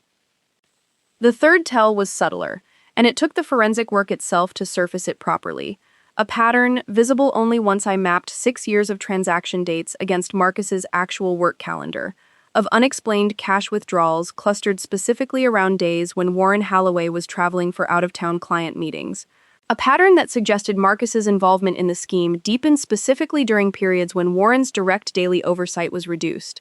Evidence, my father noted, of a subordinate testing the boundaries of his own capacity for independent fraud once his supervisor's watchful presence was temporarily removed. The fourth tell was Diane's comment at our wedding reception, one I'd filed away for 9 years without examining closely, when she told a table of guests that Marcus had always had a gift for making things look more impressive than they actually cost. A sentence she clearly intended as a compliment about his taste, and which I now understand, with the full weight of everything that followed, as possibly the most honest thing anyone in that family ever said about him in public.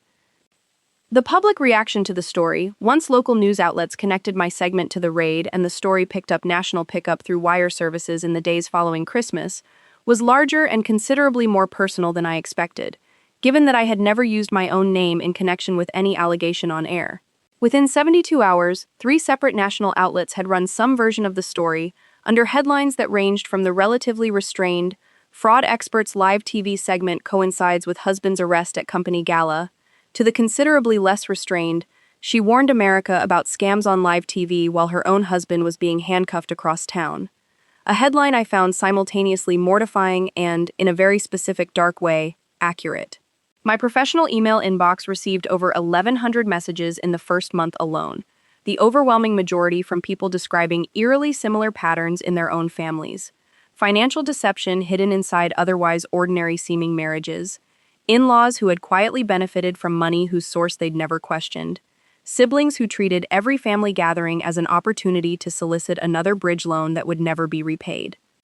A literary agent reached out in March, having read a wire service profile that quoted me extensively on the mechanics of vendor kickback fraud, asking whether I'd consider writing a book combining my professional expertise with an anonymized version of my own case as a central case study. I said yes, cautiously, on the same condition I'd given Farah Delgado months earlier, that the book function as a genuinely useful guide to recognizing financial deception rather than a tabloid memoir trading on scandal. And my editor, once I signed the contract in May, agreed without hesitation, telling me during our first call that the manuscripts that actually helped people were always the ones written by someone who'd survived the thing they were teaching, not someone theorizing about it from a safe professional distance. I spent that summer writing most mornings before work, at the same kitchen table in my new house where I'd once built the Crestline ledger at 2 in the morning, And there was something quietly reparative about using that exact table, that exact ritual of early morning clarity, to build something that helped rather than something that only documented harm. I testified again, this time at Warren Holloway's trial in November, called by the prosecution as an expert witness on the forensic methodology used to trace the Crestline ledger, a role distinct from my earlier grand jury testimony, because trial testimony required me to face cross-examination from Warren's defense attorney. A sharp, unhurried man named Foster Whitmire, who had spent 30 minutes trying, without success, to suggest to the jury that my findings were tainted by obvious personal bias, given my marriage to one of the scheme's participants. I answered every question in the same flat, documentary voice I use for any client engagement, walking the jury through beneficial ownership tracing, signature forensics, and transaction pattern analysis with the same patience I'd use teaching a first-year associate, and I watched, from the witness stand, 3 jurors taking notes with the specific intensity of people who had just realized the defense's entire strategy depended on discrediting a witness whose methodology was, by any objective measure, meticulous beyond reasonable challenge. Whitmire sat down eventually without having landed a single point that survived my calm, sourced, footnoted responses, and my father, watching from the gallery, later told me it was, in his professional opinion, the single cleanest expert testimony he had witnessed in over 4 decades around courtrooms, a compliment I have kept close ever since, precisely because it came from someone who had earned the right to be impossibly hard to impress. Diane's voicemails eventually stopped arriving around the 8-month mark, though I received one final letter from her in the spring, handwritten rather than typed, an unusual choice for a woman who had always preferred the polish of formal stationery ordered from a specialty printer. The letter was 3 pages long, and I won't reproduce it here in full, but the closing line has stayed with me. She wrote that she had spent 61 years mistaking comfort for love, and that watching her sons face the consequences of a family culture she had built, brick by brick, out of unexamined entitlement, was the first time in her adult life she had genuinely wished she could go back and ask harder questions at every single dinner table she'd ever hosted. I wrote back once, a short, kind, entirely professional response, because I believe people are capable of growth even when that growth arrives on a devastating timeline, but I did not offer her a relationship beyond that single exchange, because some bridges, once the fraud that funded their construction is fully exposed, simply aren't worth the structural risk of rebuilding. Tyler's spreadsheet, the one he'd started somewhat comically after being forced into an actual working-class schedule for the first time in his adult life, apparently became, according to a mutual acquaintance who still speaks with him occasionally, a genuine turning point rather than a passing irony. He enrolled, that following January, in night classes at a community college for a logistics management certificate, a decision I found almost unbearably poignant, given that his entire adult identity had been built around avoiding exactly the kind of structured, patient effort that certificate program required. I don't know if Tyler will ever fully become a different person than the one who asked for $19,000 over Sunday dessert without blinking, but I do know that consequences, when they finally arrive without anyone left to soften them, have a way of teaching lessons that a lifetime of gentle enabling never could.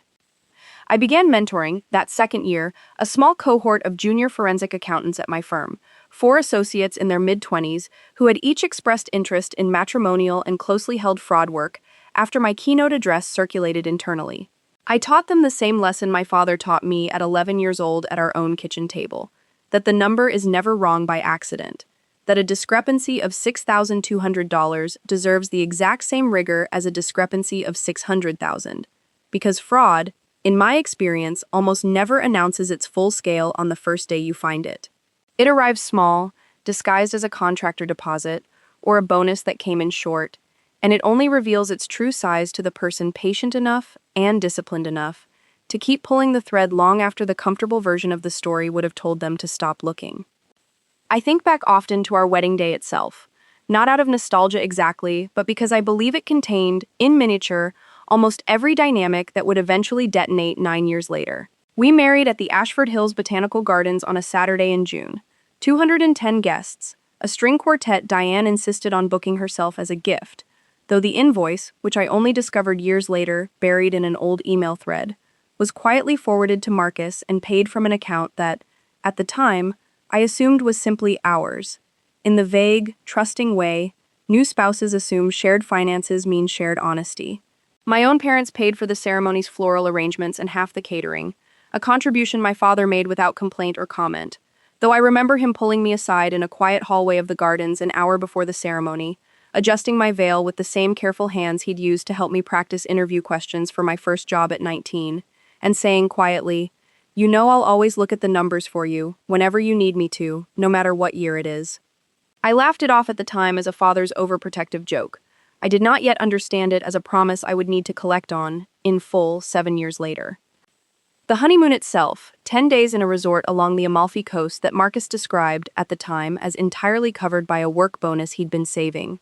Cost, I discovered during the investigation, $11,400, financed not by any bonus but by the very first documented transfer I eventually traced to an early, less sophisticated predecessor of the Crestline scheme, an account Marcus had apparently begun testing with smaller, clumsier movements of Belmont Steel Group vendor funds nearly 2 years before he'd even met Warren Halloway's more refined operational structure, and folded his own smaller scheme into it. That detail, more than almost any other in the entire ledger, unsettled me the most, because it meant the fraud hadn't started as a response to some external pressure, a gambling debt or a sudden financial crisis I might have eventually forgiven as a moment of desperation. It had started, quietly, deliberately, as a honeymoon gift to himself and to me, funded on money that was never his, before our marriage had even completed its first year. I want to describe the studio one more time, that Christmas Eve, because I don't think I fully captured, the first time I described it, exactly how strange it felt to sit under those specific lights, answering ordinary professional questions, while knowing, somewhere in the back of my own calm, documented mind, that I had built the exact case now being executed 11 miles away. Farah Delgado wore a deep red blazer that night, and the studio itself smelled faintly of the specific ozone and coffee scent every live broadcast booth seems to share, regardless of network or city, and there was a small crew of maybe 6 people moving quietly behind the cameras, headsets murmuring counts and cues I'd learned, over the 2 months since I'd first agreed to the segment, to tune out entirely. I remember, specifically, the exact moment my earpiece crackled with a 30-second warning before my first question, and I remember thinking, with a clarity that still surprises me when I recall it, that I had never in my life felt more prepared for a single conversation, because every question they were about to ask me about recognizing financial deception, I had already answered, in the most exhaustive and personal way imaginable, for myself.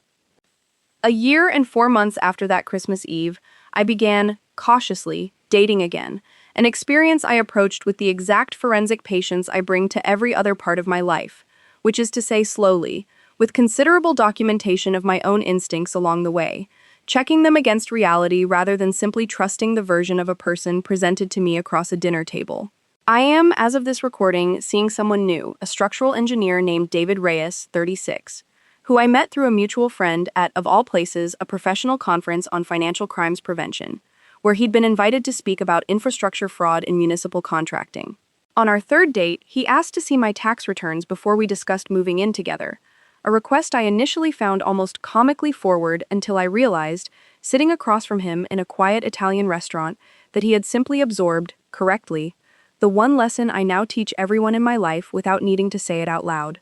that real trust isn't the absence of verification. It's the specific, deliberate choice to verify anyway, and to love someone enough to let them see exactly how thoroughly you've checked.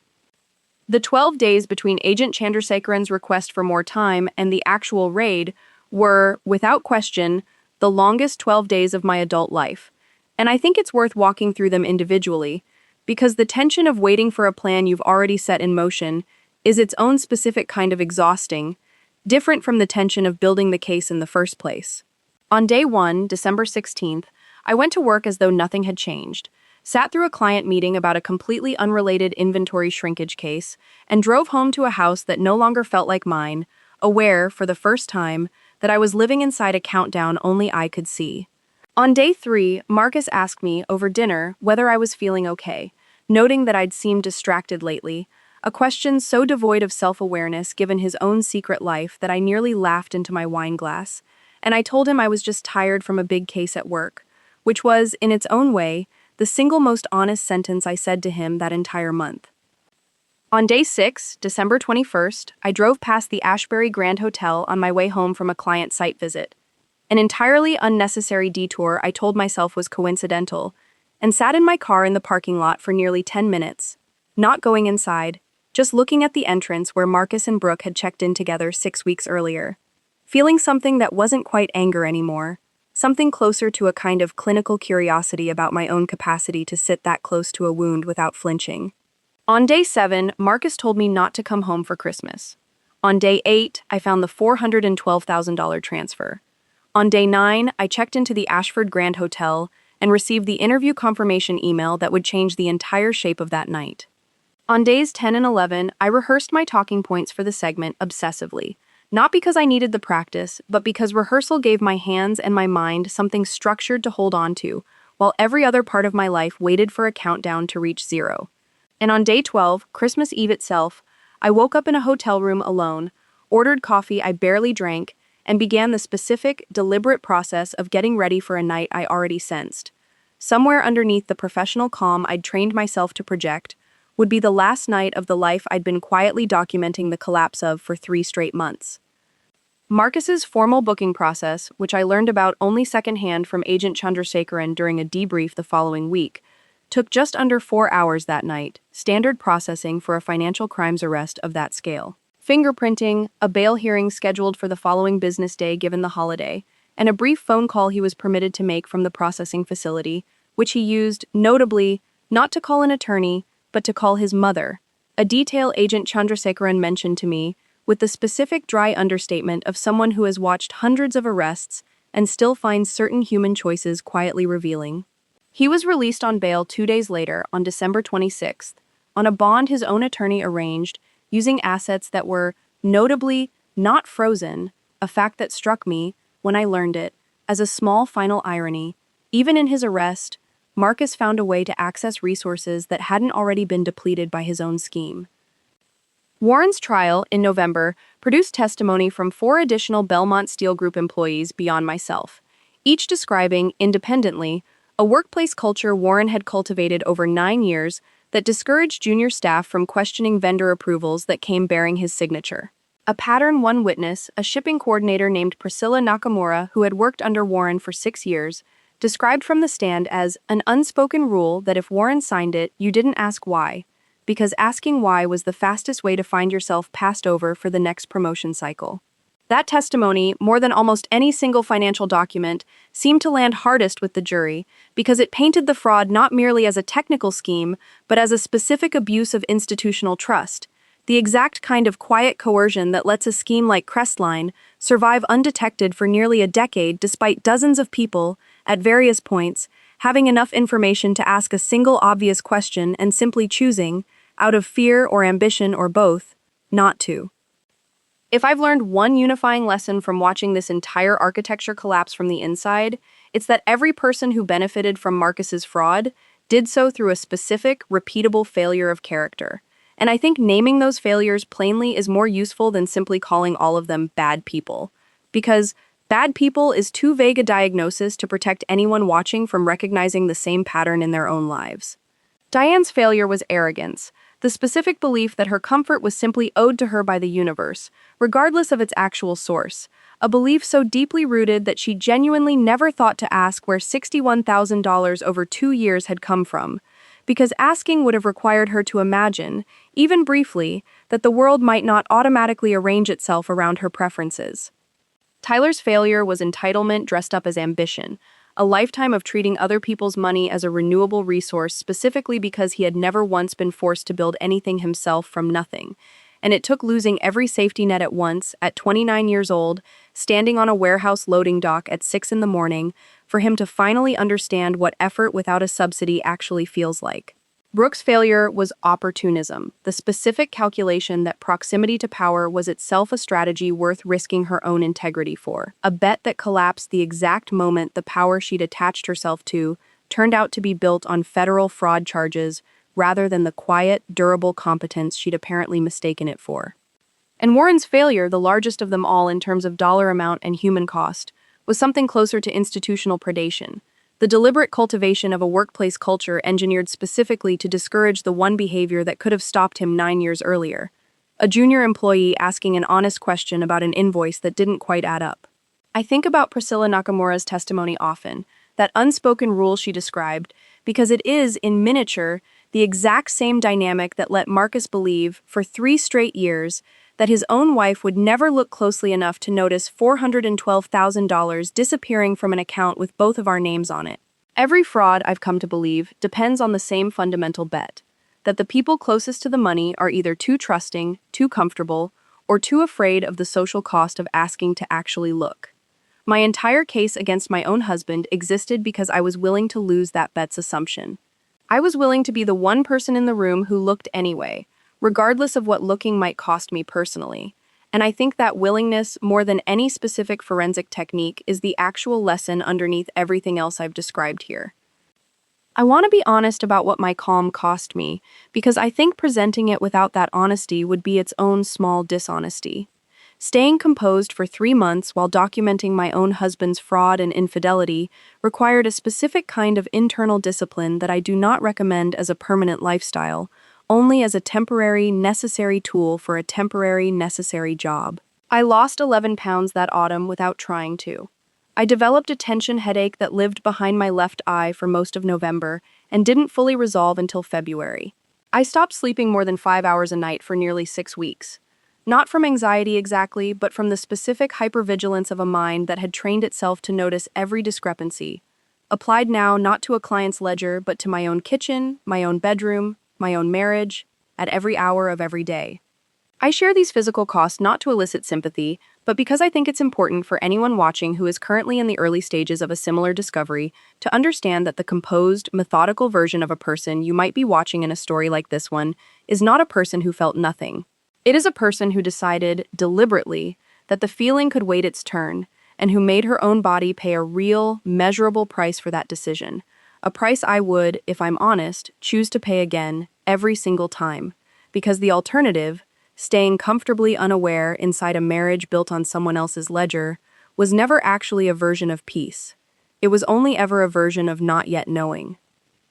My mother, Eleanor Kessler, 71 years old, a retired high school geometry teacher who taught for 31 years in the same district where I grew up, played a smaller but no less important role during those months than my father did, mostly by refusing, consistently, to let me skip the ordinary rituals of daily life that kept me tethered to something other than spreadsheets and grief. She insisted I come to her house every Sunday afternoon that autumn, regardless of how deep I was in the investigation, and we would sit at her kitchen table, the same table where she'd once helped me with actual geometry homework 30 years earlier,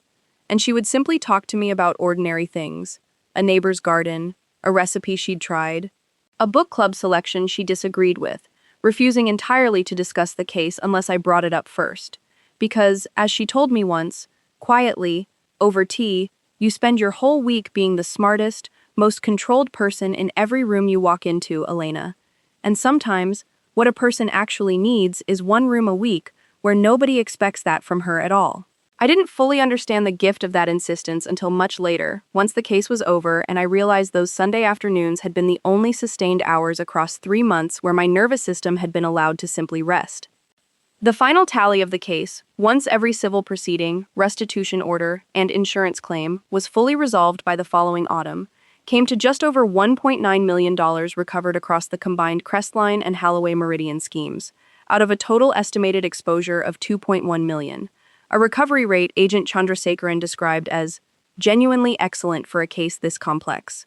Noting that federal financial crimes cases typically recover, on average across her 22-year career, somewhere between 40 and 60% of total losses, making the roughly 90% recovery rate in our case a direct result, in her professional assessment, of how quickly and cleanly the underlying evidence had been assembled before any of the defendants had a meaningful chance to dissipate assets further. My own book, the one built around the anonymized version of the Crestline case, was published 14 months after that Christmas Eve, spent 6 weeks on a regional bestseller list for business and finance titles, and generated, in its first year, enough speaking engagement requests that I now give, on average, 1 keynote address a month. A second income stream I never planned for and now genuinely treasure, not for the money, though the money is meaningful, but for the specific, repeated experience of watching a room full of strangers recognize, in real time, a pattern they'd been too close to their own lives to see clearly until someone else described it first.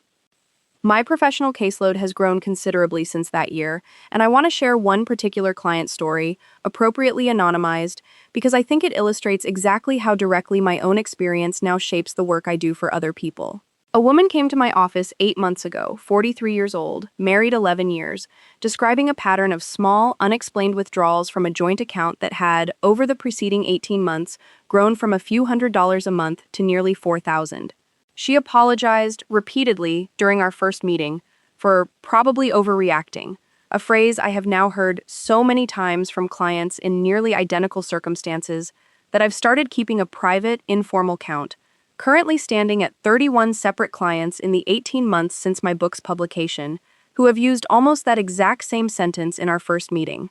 I told her what I now tell every client who arrives carrying that specific apology. The discrepancy is never the overreaction. The years spent not looking closely enough at a discrepancy that small, precisely because looking felt rude or paranoid or unloving, that is always the actual overreaction, running in the opposite direction, toward trust extended without verification rather than trust built carefully enough to survive it. I went back to the Ashford Hills house exactly once after moving out, in February, to collect the remaining boxes of belongings I hadn't taken during my initial 4-day exit. A visit I scheduled specifically for a weekday afternoon when I knew Marcus would be at a court-mandated financial counseling session as part of his pretrial conditions. The house had already begun to feel foreign to me in a way I hadn't anticipated, the specific disorientation of standing in a kitchen you cooked 6 years of dinners in, and feeling nothing but a kind of distant, clinical recognition, the way you might recognize a building from a photograph rather than a place you once called home. I found, in the back of our shared closet, a shoebox of old photographs from the early years of our marriage, and I sat on the floor of that closet for exactly 6 minutes looking through them, allowing myself, one final time, to feel the specific grief of losing a version of a future I had genuinely believed in, before I closed the box, taped it shut, and carried it to my car along with everything else, because grief, I had learned by then, deserves its 6 minutes, but it does not get to keep the whole afternoon. The house sold in April for $641,000, a figure that, once the outstanding forged second mortgage was resolved through the civil settlement and the original legitimate mortgage was paid off, left a modest remaining equity split that my father negotiated down to a fair, if not generous division, given that Marcus's share was almost entirely absorbed by his own restitution obligations before it ever reached him directly. I used my portion, combined with savings I had maintained independently throughout the marriage, in an account Marcus had never had access to, a habit my father had quietly encouraged since my first job, just in case, sweetheart, not because I don't trust your choices, but because every adult deserves one door only they hold the key to. To make the down payment on my new house 11 months later, a detail I find, in retrospect, almost unbearably validating. The one financial decision I made entirely on my own instincts, years before any of this began, turned out to be the exact foundation that let me rebuild everything else once the rest collapsed. David and I have been together for 7 months now, and I want to be careful about how I describe this part, because I don't want anyone watching to think this story ends with a simple, tidy replacement of one man for a better one, a narrative arc that would flatten everything I actually learned into something smaller and more convenient than the truth. What I can say honestly is that David and I built our relationship, from the very first date, around a specific transparency neither of us had practiced before, sharing financial statements openly within the first 2 months. Not because either of us suspected the other of hiding anything, but because we had both separately decided, after our own respective difficult histories, that transparency offered up front is worth infinitely more than trust extended blindly and revoked later at enormous cost. He proposed 3 weeks ago on a Tuesday evening in our own kitchen, not at any elaborate public setting, a choice he made deliberately, he told me afterward, because he wanted our engagement to belong entirely to the two of us, with no audience required to make it feel real, a sentiment that meant more to me than almost anything else anyone has said to me in the past 2 years, given everything I now understand about the danger of building a life designed primarily to be witnessed rather than actually lived. People ask me often, in the comments on videos like this one, in the emails that still arrive in my professional inbox, at the receiving lines after keynote addresses, whether what I did counts as revenge, and I think the question deserves a more careful answer than the simple yes it might seem to invite. Revenge, as I understand the word, implies a desire to cause harm, disproportionate to the original injury, an appetite for the other person's suffering as its own reward, separate from any legitimate accounting of what they actually took. I never once, across 3 months of documentation, wanted Marcus to suffer more than the actual dollar value of what he had stolen and the actual damage of what he had hidden. I wanted, specifically and only, an accurate accounting, applied through the same legitimate, evidence-based process I would have pursued for any client in an identical situation. And if that accurate accounting happened to unfold, by sheer coincidental timing, on the one night he had specifically chosen to make me disappear, I consider that a circumstance I recognized and used, not a plot I orchestrated for theatrical effect. The difference matters to me, professionally and personally, because I have watched too many fraud victims, across 9 years of casework, let an appetite for theatrical revenge derail an otherwise airtight legal case, giving defense attorneys exactly the emotional narrative they need to distract a jury from the actual numbers. I never gave Marcus's attorney that gift. I gave him a spreadsheet, 41 entries deep, that grew to 63, that grew to $407,000, that grew, finally, into a case so thoroughly documented that theatrics became entirely unnecessary. I mentored a young associate named Priya Fernandez, 26 years old, no relation to Agent Chandrasekaran despite the similar name, through her first major matrimonial fraud case last spring, a case involving a husband who had spent 4 years quietly draining his wife's inheritance through a series of increasingly aggressive investment opportunities he presented to her as guaranteed returns from a friend's hedge fund that, on closer examination, existed nowhere in any regulatory filing. Priya came to me halfway through the engagement, frustrated, describing the client's reluctance to move forward with formal charges despite overwhelming evidence, worried the client was protecting him even now. I told Priya what my own father told me, adapted slightly for the specific situation, that clients rarely resist the evidence itself. What they resist is the finality of what accepting the evidence requires them to admit about years of their own life they cannot get back, and that our job, as forensic professionals, is never to rush that grief, only to make sure the evidence remains airtight and available whenever the client is finally ready to act on it. Which she was, 4 months later, resulting in a full restitution of $218,000, and a case Priya still describes, with the specific pride of a young professional finding her footing, as the moment she understood what this work actually means, beyond the technical mechanics of tracing a ledger. My relationship with the broader Voss family, beyond Diane's single letter, effectively ended the night of the arrest, and I want to be honest that I do not experience this as an unresolved wound, so much as a completed chapter, a specific kind of peace that arrives only once you stop expecting closure to look like reconciliation. David's family, by contrast, has folded me into their own gatherings with a warmth I initially found almost disorienting, given how thoroughly I had trained myself, over 9 years with the Voss family, to treat every family dinner as a site of quiet vigilance rather than genuine rest. His mother, a retired pediatric nurse named Carol Reyes, hugged me the first time we met, unprompted, and told me, "Within our first 20 minutes together, David told me a little about what you went through, and I just want you to know, in this family, if something's wrong with the money, you're allowed to just say so, out loud, at the dinner table, and nobody's going to make you feel small for noticing." I cried in my car for 4 minutes after that dinner. The specific kind of crying that comes not from grief but from the sudden, disorienting relief of realizing a wound you'd assumed was permanent had actually, quietly, begun to heal. David and I are planning a small wedding for next October, 60 guests at most, at a restored barn venue 2 hours from the city that neither of us had any prior connection to. A deliberate choice, because I did not want a single detail of this next chapter staged in a location carrying even a trace of the Voss family's fingerprints. We are paying for it together, from a joint account we opened only after both separately consulting our own financial advisors, comparing notes, and agreeing on a specific, written budget neither of us intends to quietly exceed without discussing it first. A level of transparent, almost bureaucratic planning that might sound unromantic to some people watching this, but which feels to me like the single most romantic gesture either of us could offer each other, proof that we have both decided, deliberately, to build this specific life with our eyes fully open, rather than half-closed the comfortable way I once let mine be. If I could sit across from the version of myself who stood in that kitchen 9 years ago, 25 years old, holding a bouquet at my own wedding reception, listening to Diane compliment Marcus's gift for making things look more impressive than they actually cost,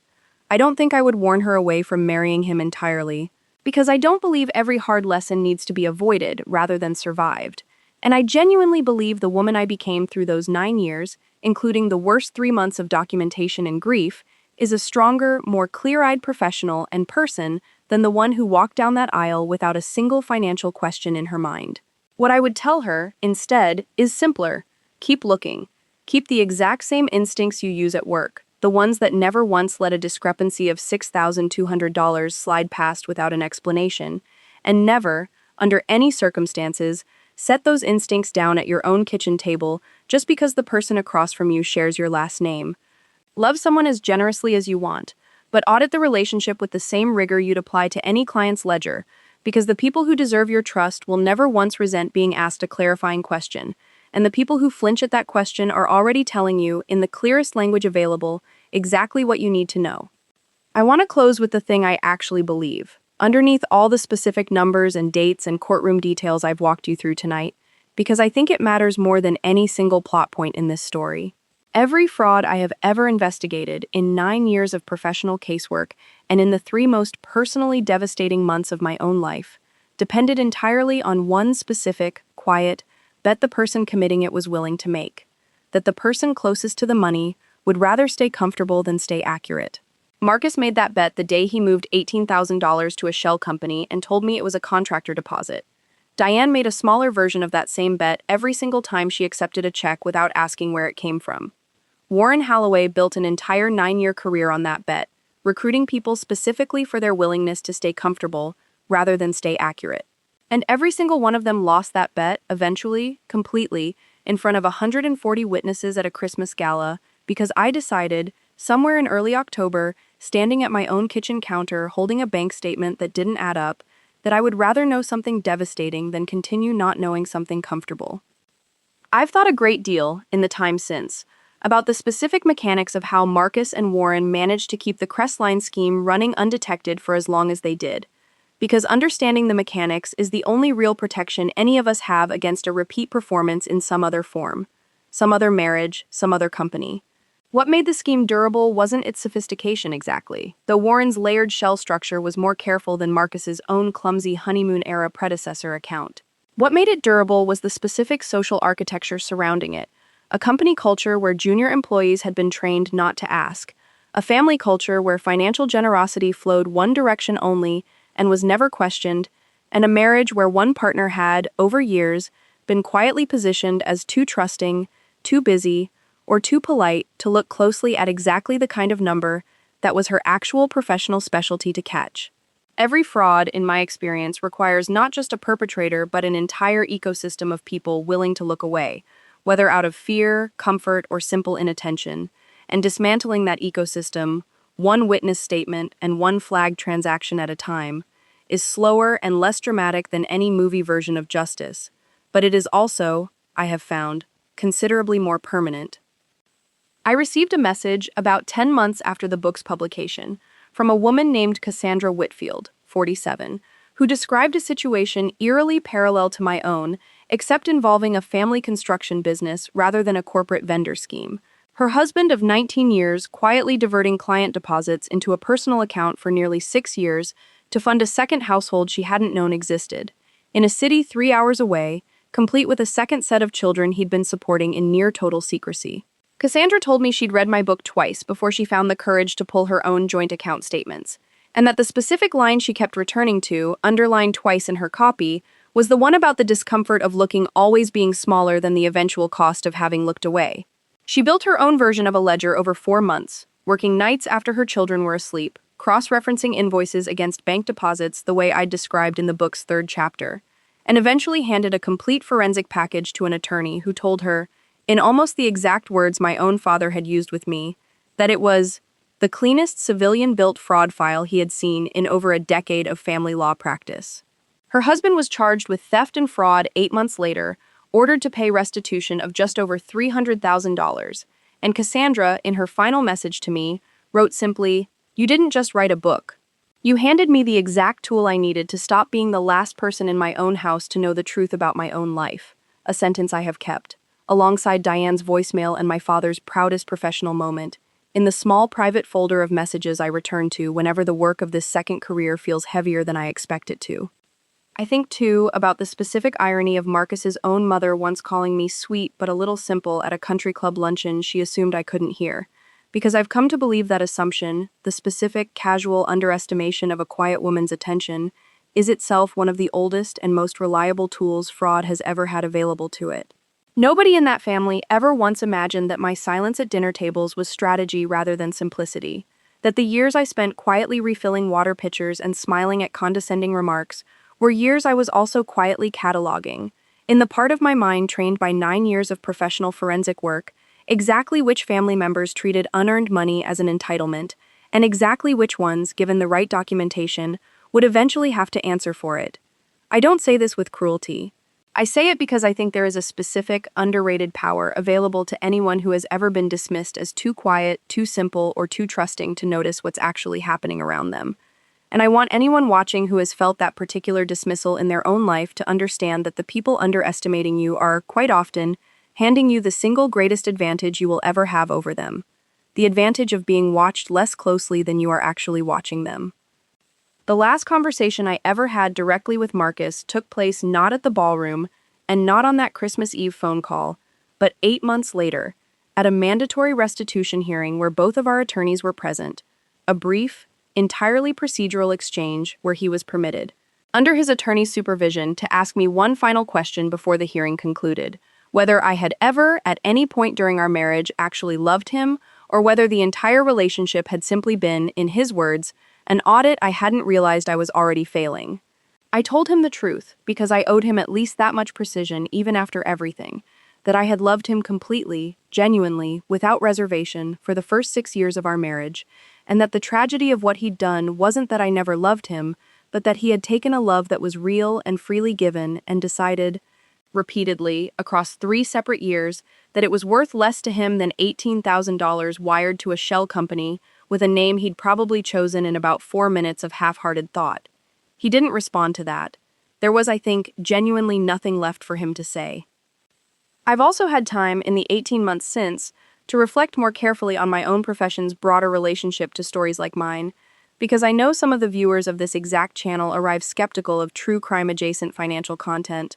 worried it exists mainly to entertain rather than to actually protect anyone. I understand that skepticism, and I share a version of it myself, which is precisely why I insisted, in every media appearance and in the book itself, on centering the mechanics of detection, rather than the drama of the reveal. The reveal, the ballroom, the phone call, the federal agents, all of that makes for a compelling 6 minutes of narration, and I won't pretend otherwise since you're watching this video specifically because that reveal is compelling. But the actual value of this story, if it has any value beyond entertainment, lives entirely in the 3 months before the reveal, in the specific, unglamorous discipline of cross-referencing a shipping manifest against a delivery record, of comparing a signature letter by letter under proper lighting,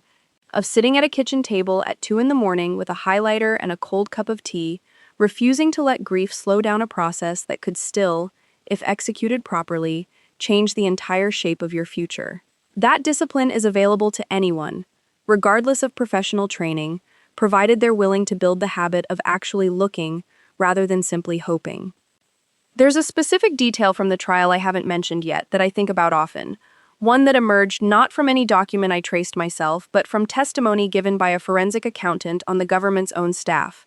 a colleague of Desmond's named Rajiv Bhatt, who had been assigned to independently verify our findings before the case went to trial, standard federal procedure to ensure no single analyst's work stood unchallenged. Rajiv testified that in cross-referencing our figures against Belmont Steel Group's full internal accounting system, seized under warrant from the corporate offices the same night as the ballroom raid, he found an additional layer of the scheme neither Desmond nor I had fully mapped.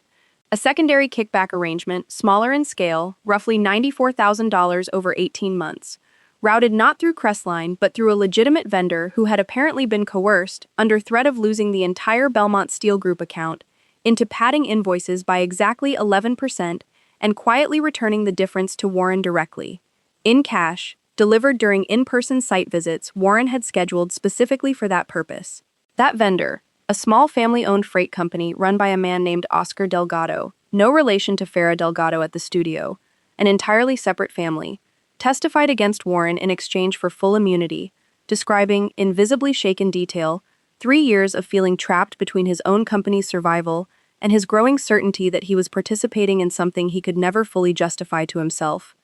A testimony that added, in the judge's own sentencing memorandum, considerable weight to the ultimate length of Warren's sentence, because it demonstrated a pattern of coercion extending beyond his own direct subordinates and into vulnerable third parties who had no meaningful power to refuse him. I think about Oscar Delgado often, more than I expected to, because his testimony captured something the rest of the case, focused as it necessarily was on Marcus and Warren and the Voss family, hadn't fully addressed. The fact that fraud of this scale rarely stays contained within the immediate family or company committing it. It radiates outward, quietly, into smaller businesses and vulnerable third parties who never ask to be pulled into someone else's scheme, and who often carry a version of guilt entirely disproportionate to their actual culpability. Precisely because refusing a powerful client's coercion, when your own company's survival depends on that client, is a considerably harder moral calculation than the version most of us imagine from a comfortable distance. Oscar's company survived the fallout, barely, after a 6-month period of reduced contracts while the broader Belmont Steel Group reputation crisis played out. And I understand, through Agent Chandrasekaran, that he now requires every client relationship above a certain dollar threshold to be reviewed by an independent auditor before any invoice adjustment is approved. A policy he apparently implemented the week after the trial concluded. A small, specific, entirely understandable overcorrection born directly from 3 years of feeling trapped, with no formal mechanism to protect himself. I also want to describe, in a bit more detail than I have so far, exactly what my working relationship with my father looked like during those 3 months, because I think the specific texture of that collaboration matters as much as its outcome. We spoke every single night, without exception, for 11 weeks, usually between 9 and 10 p.m., a schedule we settled into almost immediately and never once broke. Even the week he had a minor outpatient procedure on his shoulder and insisted on taking my call from a recovery chair with his arm in a sling, waving off my protests with the specific stubbornness I inherited directly from him. He never once, across those 11 weeks, asked me how I was feeling before asking me what the numbers showed, a sequencing I initially found almost coldly clinical and came to understand, by the 4th or 5th week, as the single most protective gift he could have offered me. A nightly ritual where, for exactly the duration of our call, I was allowed to simply be a forensic professional working a case, rather than a woman whose marriage was quietly dissolving in real time, and the emotional processing, when it did eventually arrived on my own schedule, in my own car, in those 4-minute parking lot windows I mentioned earlier, never once forced upon me by a father's well-meaning but poorly timed question about my feelings. My father also taught me during those calls a piece of professional philosophy I've since adopted as something close to a personal creed, one he said he'd carried since his very first year as a young federal prosecutor, that the goal of any investigation is never to feel vindicated. It is only ever to be correct, thoroughly, defensibly, and completely correct, because vindication is an emotional state that fraud investigators cannot afford to chase, given that chasing vindication tends to produce sloppy, emotionally driven conclusions that collapse under any competent cross-examination. Correctness, by contrast, is a state you can actually verify, document, and defend, regardless of how you happen to feel about the outcome on any given day. I built the entire Crestline ledger inside that specific discipline, checking my own conclusions against the data at every stage rather than against my own understandable desire to have my worst suspicions confirmed. And I believe, looking back, that discipline is precisely why the case survived every single challenge Marcus's and Warren's attorneys eventually threw at it, in depositions, in pretrial motions, and finally, for Warren, in a 6-day trial that ended in conviction on 9 of 11 counts. I've been asked, more than once, whether I feel any lingering guilt about the specific timing of that Christmas Eve, about the fact that my segment aired the same night federal agents moved on the ballroom, effectively guaranteeing the story would become a national spectacle rather than a quiet legal proceeding handled with dignity for everyone involved, including, in some abstract sense, Marcus himself. I've thought about that question honestly more than once at 2 a.m, the specific hour that seems to invite my most unguarded self-examination, and I keep arriving at the same answer. I did not choose that timing. Agent Chandrasekaran's task force chose the raid date based entirely on operational readiness, the completion of warrant applications, and coordination logistics across 3 field offices, factors that had nothing whatsoever to do with my own unrelated television commitment scheduled 2 months earlier. I did not manufacture the coincidence. I simply declined to hide from it once it arrived, and I think there's an important distinction there that I want to be precise about. Because false modesty about my own agency in this story would be its own kind of dishonesty, and so would false credit for engineering a coincidence I genuinely didn't orchestrate. What I did choose, deliberately, was to answer Farah Delgado's breaking news question honestly rather than deflecting entirely. To speak in general professional terms about vendor kickback schemes rather than pretending I had no relevant expertise to offer in that specific moment. I could have said, "I have no comment," and ended the segment there. And some people, including one producer who reached out to me months later for an unrelated piece, have suggested that declining to comment would have been the more discreet, perhaps more graceful choice, protecting Marcus and the broader Voss family from the specific public humiliation that followed. I've considered that argument seriously, because I don't think grace is a value worth abandoning casually, but I ultimately don't believe declining to comment would have changed the outcome in any meaningful way, given that local reporters were already outside the Old Mill Ballroom filming the raid in real time, regardless of anything I said on a separate broadcast 11 miles away. What my honest answer did accomplish, I believe, was model exactly the kind of clear, unembarrassed professional expertise I want every viewer of that broadcast, and every viewer of this channel, to feel entitled to bring to their own financial lives, without flinching, without deflecting, without performing a modesty about money that so many of us, especially women, have been trained since childhood to perform reflexively, regardless of how much actual expertise we're sitting on. I think, too, about the specific role gender played in how this entire story was perceived publicly, because I received, in the weeks following the broadcast, a noticeably different tone of commentary than I suspect a man in my position would have received. Several early news write-ups, before the fuller picture of Marcus's fraud became public record, framed the story with a faint undertone of suspicion toward me, wondering aloud, in careful journalistic hedging, whether my on-air composure that night suggested I had somehow known in advance and orchestrated the timing for maximum personal benefit, an accusation that would eventually collapse entirely once the full federal timeline became public and demonstrated conclusively that the raid's timing had been set by agents I had no operational control over whatsoever. I noticed, reading those early pieces, a familiar pattern. A woman's calm under pressure read, by some observers, as evidence of calculation rather than simple professional discipline. The exact same discipline that would have been described, in a man, as impressive composure rather than suspicious coldness. I don't say this bitterly, I say it because I think it's worth naming plainly. For anyone watching who has ever been told, in some version of Diane's Country Club luncheon comment, that their quiet competence reads as either simplicity or suspicion, rarely as the actual strength it is.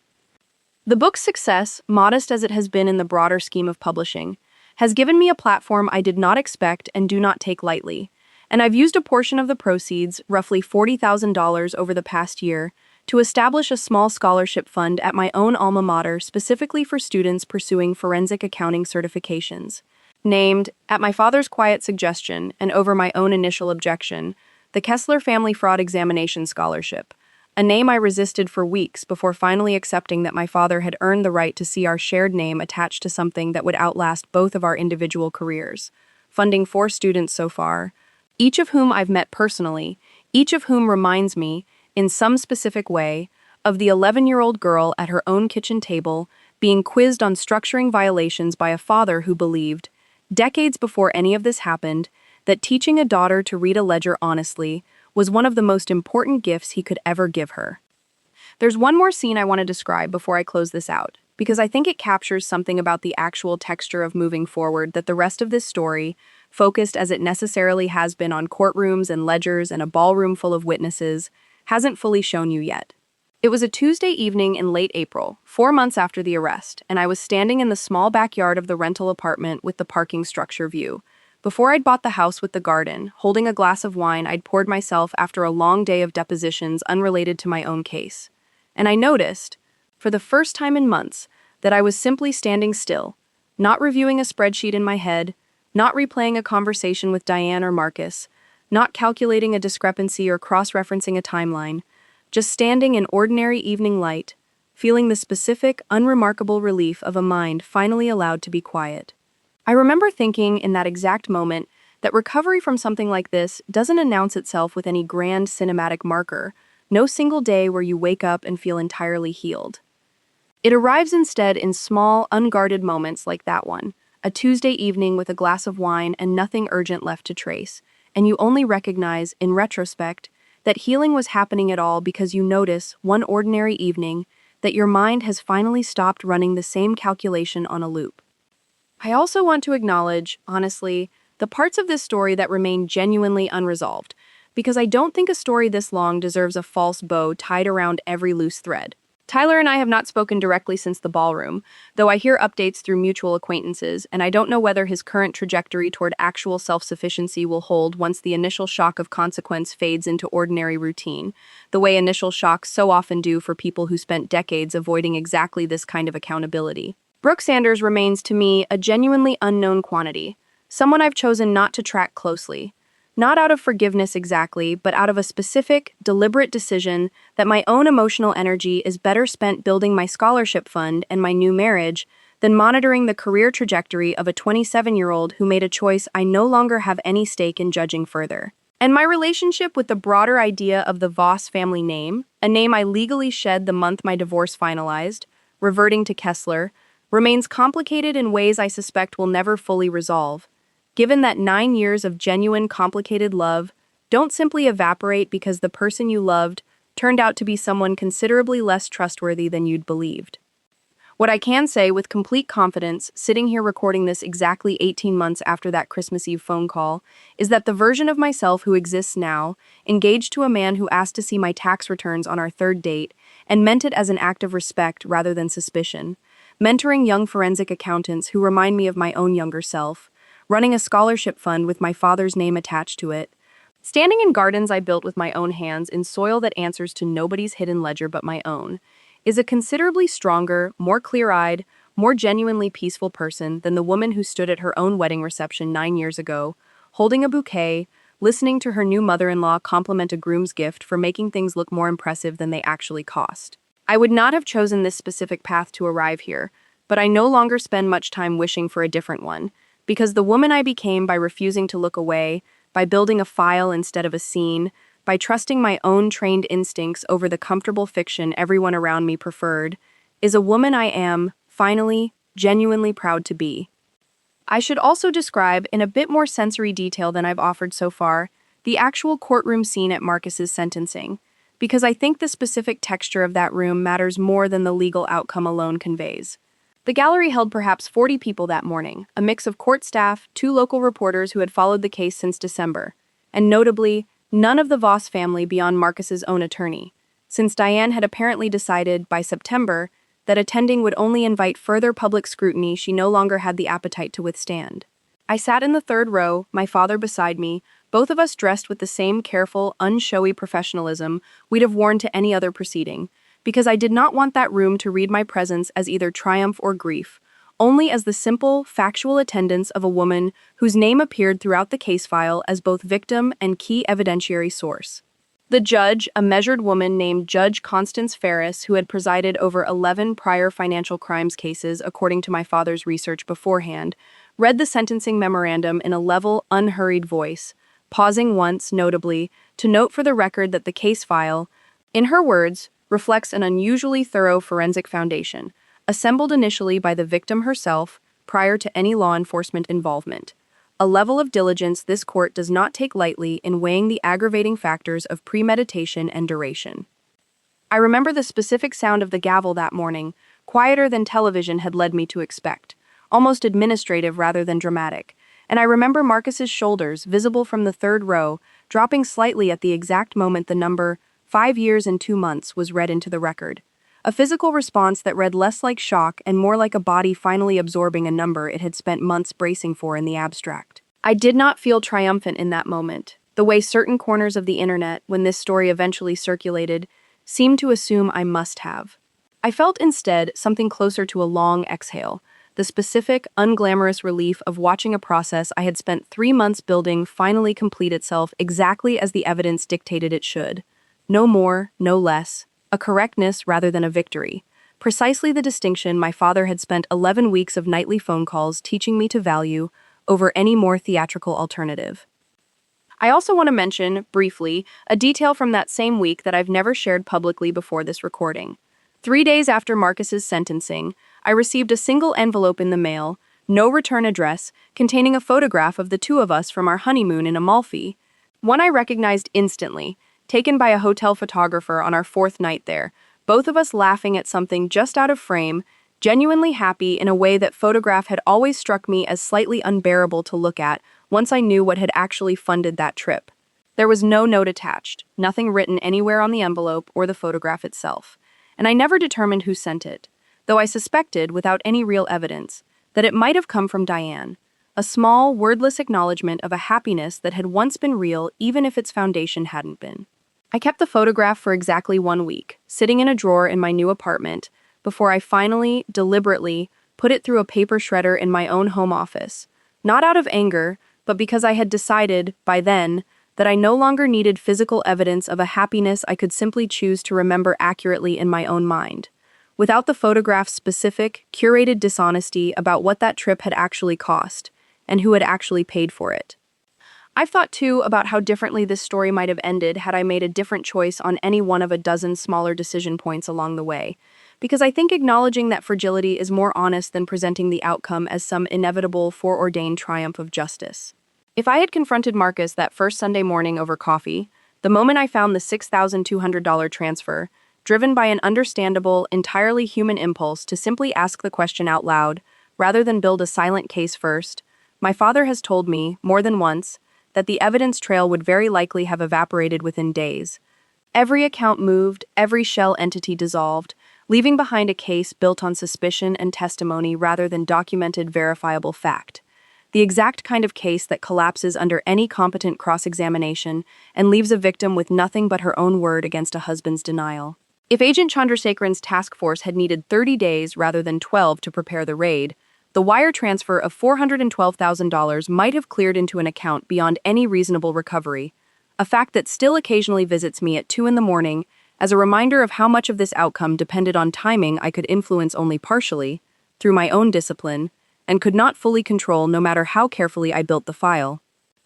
I share that fragility deliberately, because I think there's a temptation, in stories told after the fact with a clean resolution already secured, to make the entire process sound more inevitable than it actually felt while living inside it. It did not feel inevitable. It felt for 3 straight months like walking a narrow ledge between two entirely plausible outcomes, one where patient, disciplined documentation eventually produced an airtight case and a full accounting, and one where a single miscalculation, a moment of premature confrontation, a forgotten laptop left unlocked, a raised voice at the wrong dinner table, could have collapsed the entire effort and left me with nothing more than a broken marriage and no legal recourse whatsoever. I walked that ledge as carefully as I knew how, using every tool 9 years of professional training had given me, and I got, in the end, an outcome considerably better than the fragile, uncertain process ever guaranteed it would be. I think that distinction between a deserved outcome and a guaranteed one is worth sitting with honestly, because I don't want anyone watching this to walk away believing that careful documentation is some magic formula that always produces justice on a predictable timeline.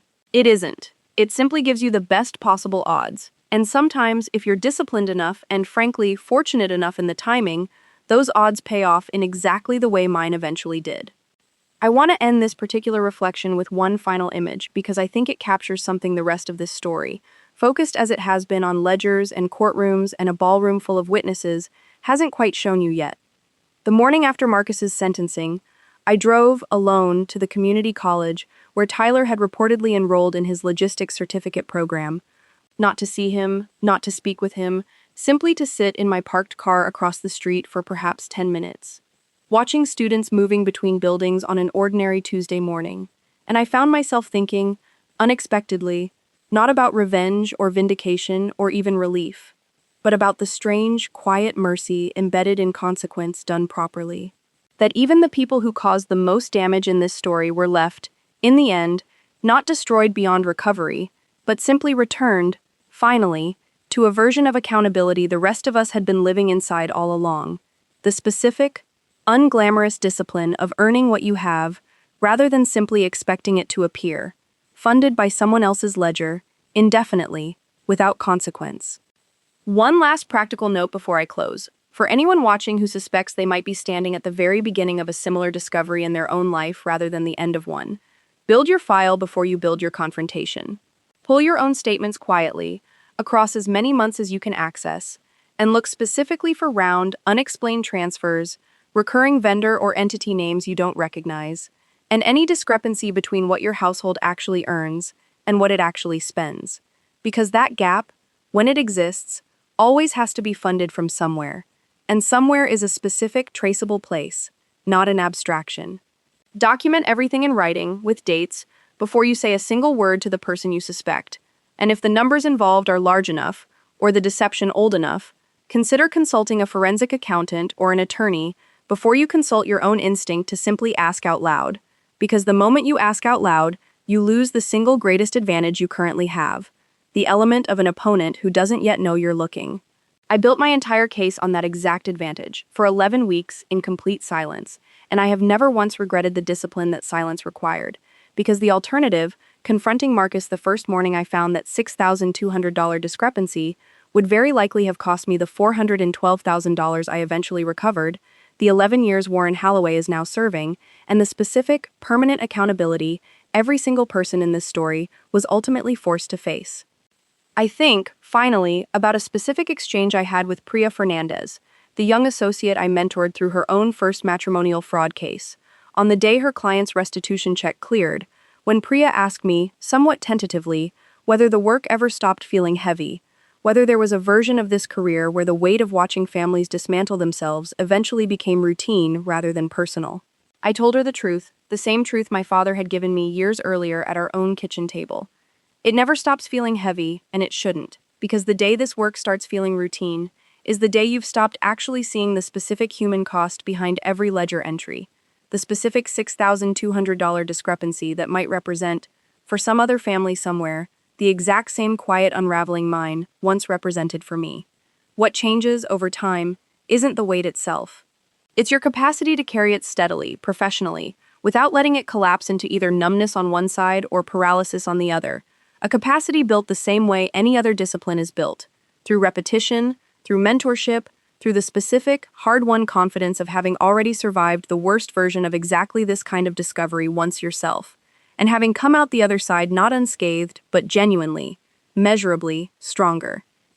And I think, one final time, about David, standing in our kitchen 3 weeks ago holding a ring box he'd clearly practiced opening smoothly, and still fumbled slightly, laughing at his own nervousness in a way that made me laugh too. Both of us 36 and 34 years old respectively, neither of us performing the moment for any camera or audience. Just two people who had each separately survived their own version of discovering exactly how much a person can hide behind an ordinary Tuesday, choosing, deliberately, to build something new on a foundation of documented, unglamorous, thoroughly verified trust, rather than the comfortable, unexamined kind that had cost me so much the first time. I said yes before he'd even finished the sentence, and I remember thinking, in that exact moment, that the woman who once sat crying for 4 minutes in a grocery store parking lot before returning to a 12-hour workday had built, through sheer stubborn discipline, an entirely different life than the one that grief had once threatened to define permanently, and that the difference between those two women, the one drowning quietly in a parking lot and the one saying yes in her own kitchen years later, was not luck. It was the specific, deliberate decision made over and over across 3 of the hardest months of my life to keep looking at the numbers, no matter how much easier it would have been to simply look away. I want to be clear, too, that none of this healing happened on a straight line, because I don't want to leave you with the impression that discipline alone smooths every jagged edge on schedule. There were entire weeks, even a year out, where an ordinary trigger, a restaurant that served the specific pasta dish from our honeymoon, a stranger wearing the same cologne Marcus once wore, would knock the calm loose for an afternoon, and I learned, slowly, that allowing those afternoons rather than fighting them was its own necessary discipline, a companion to the documentation discipline that had gotten me through the investigation itself. Grief, I've come to understand, doesn't respect a case timeline the way evidence does.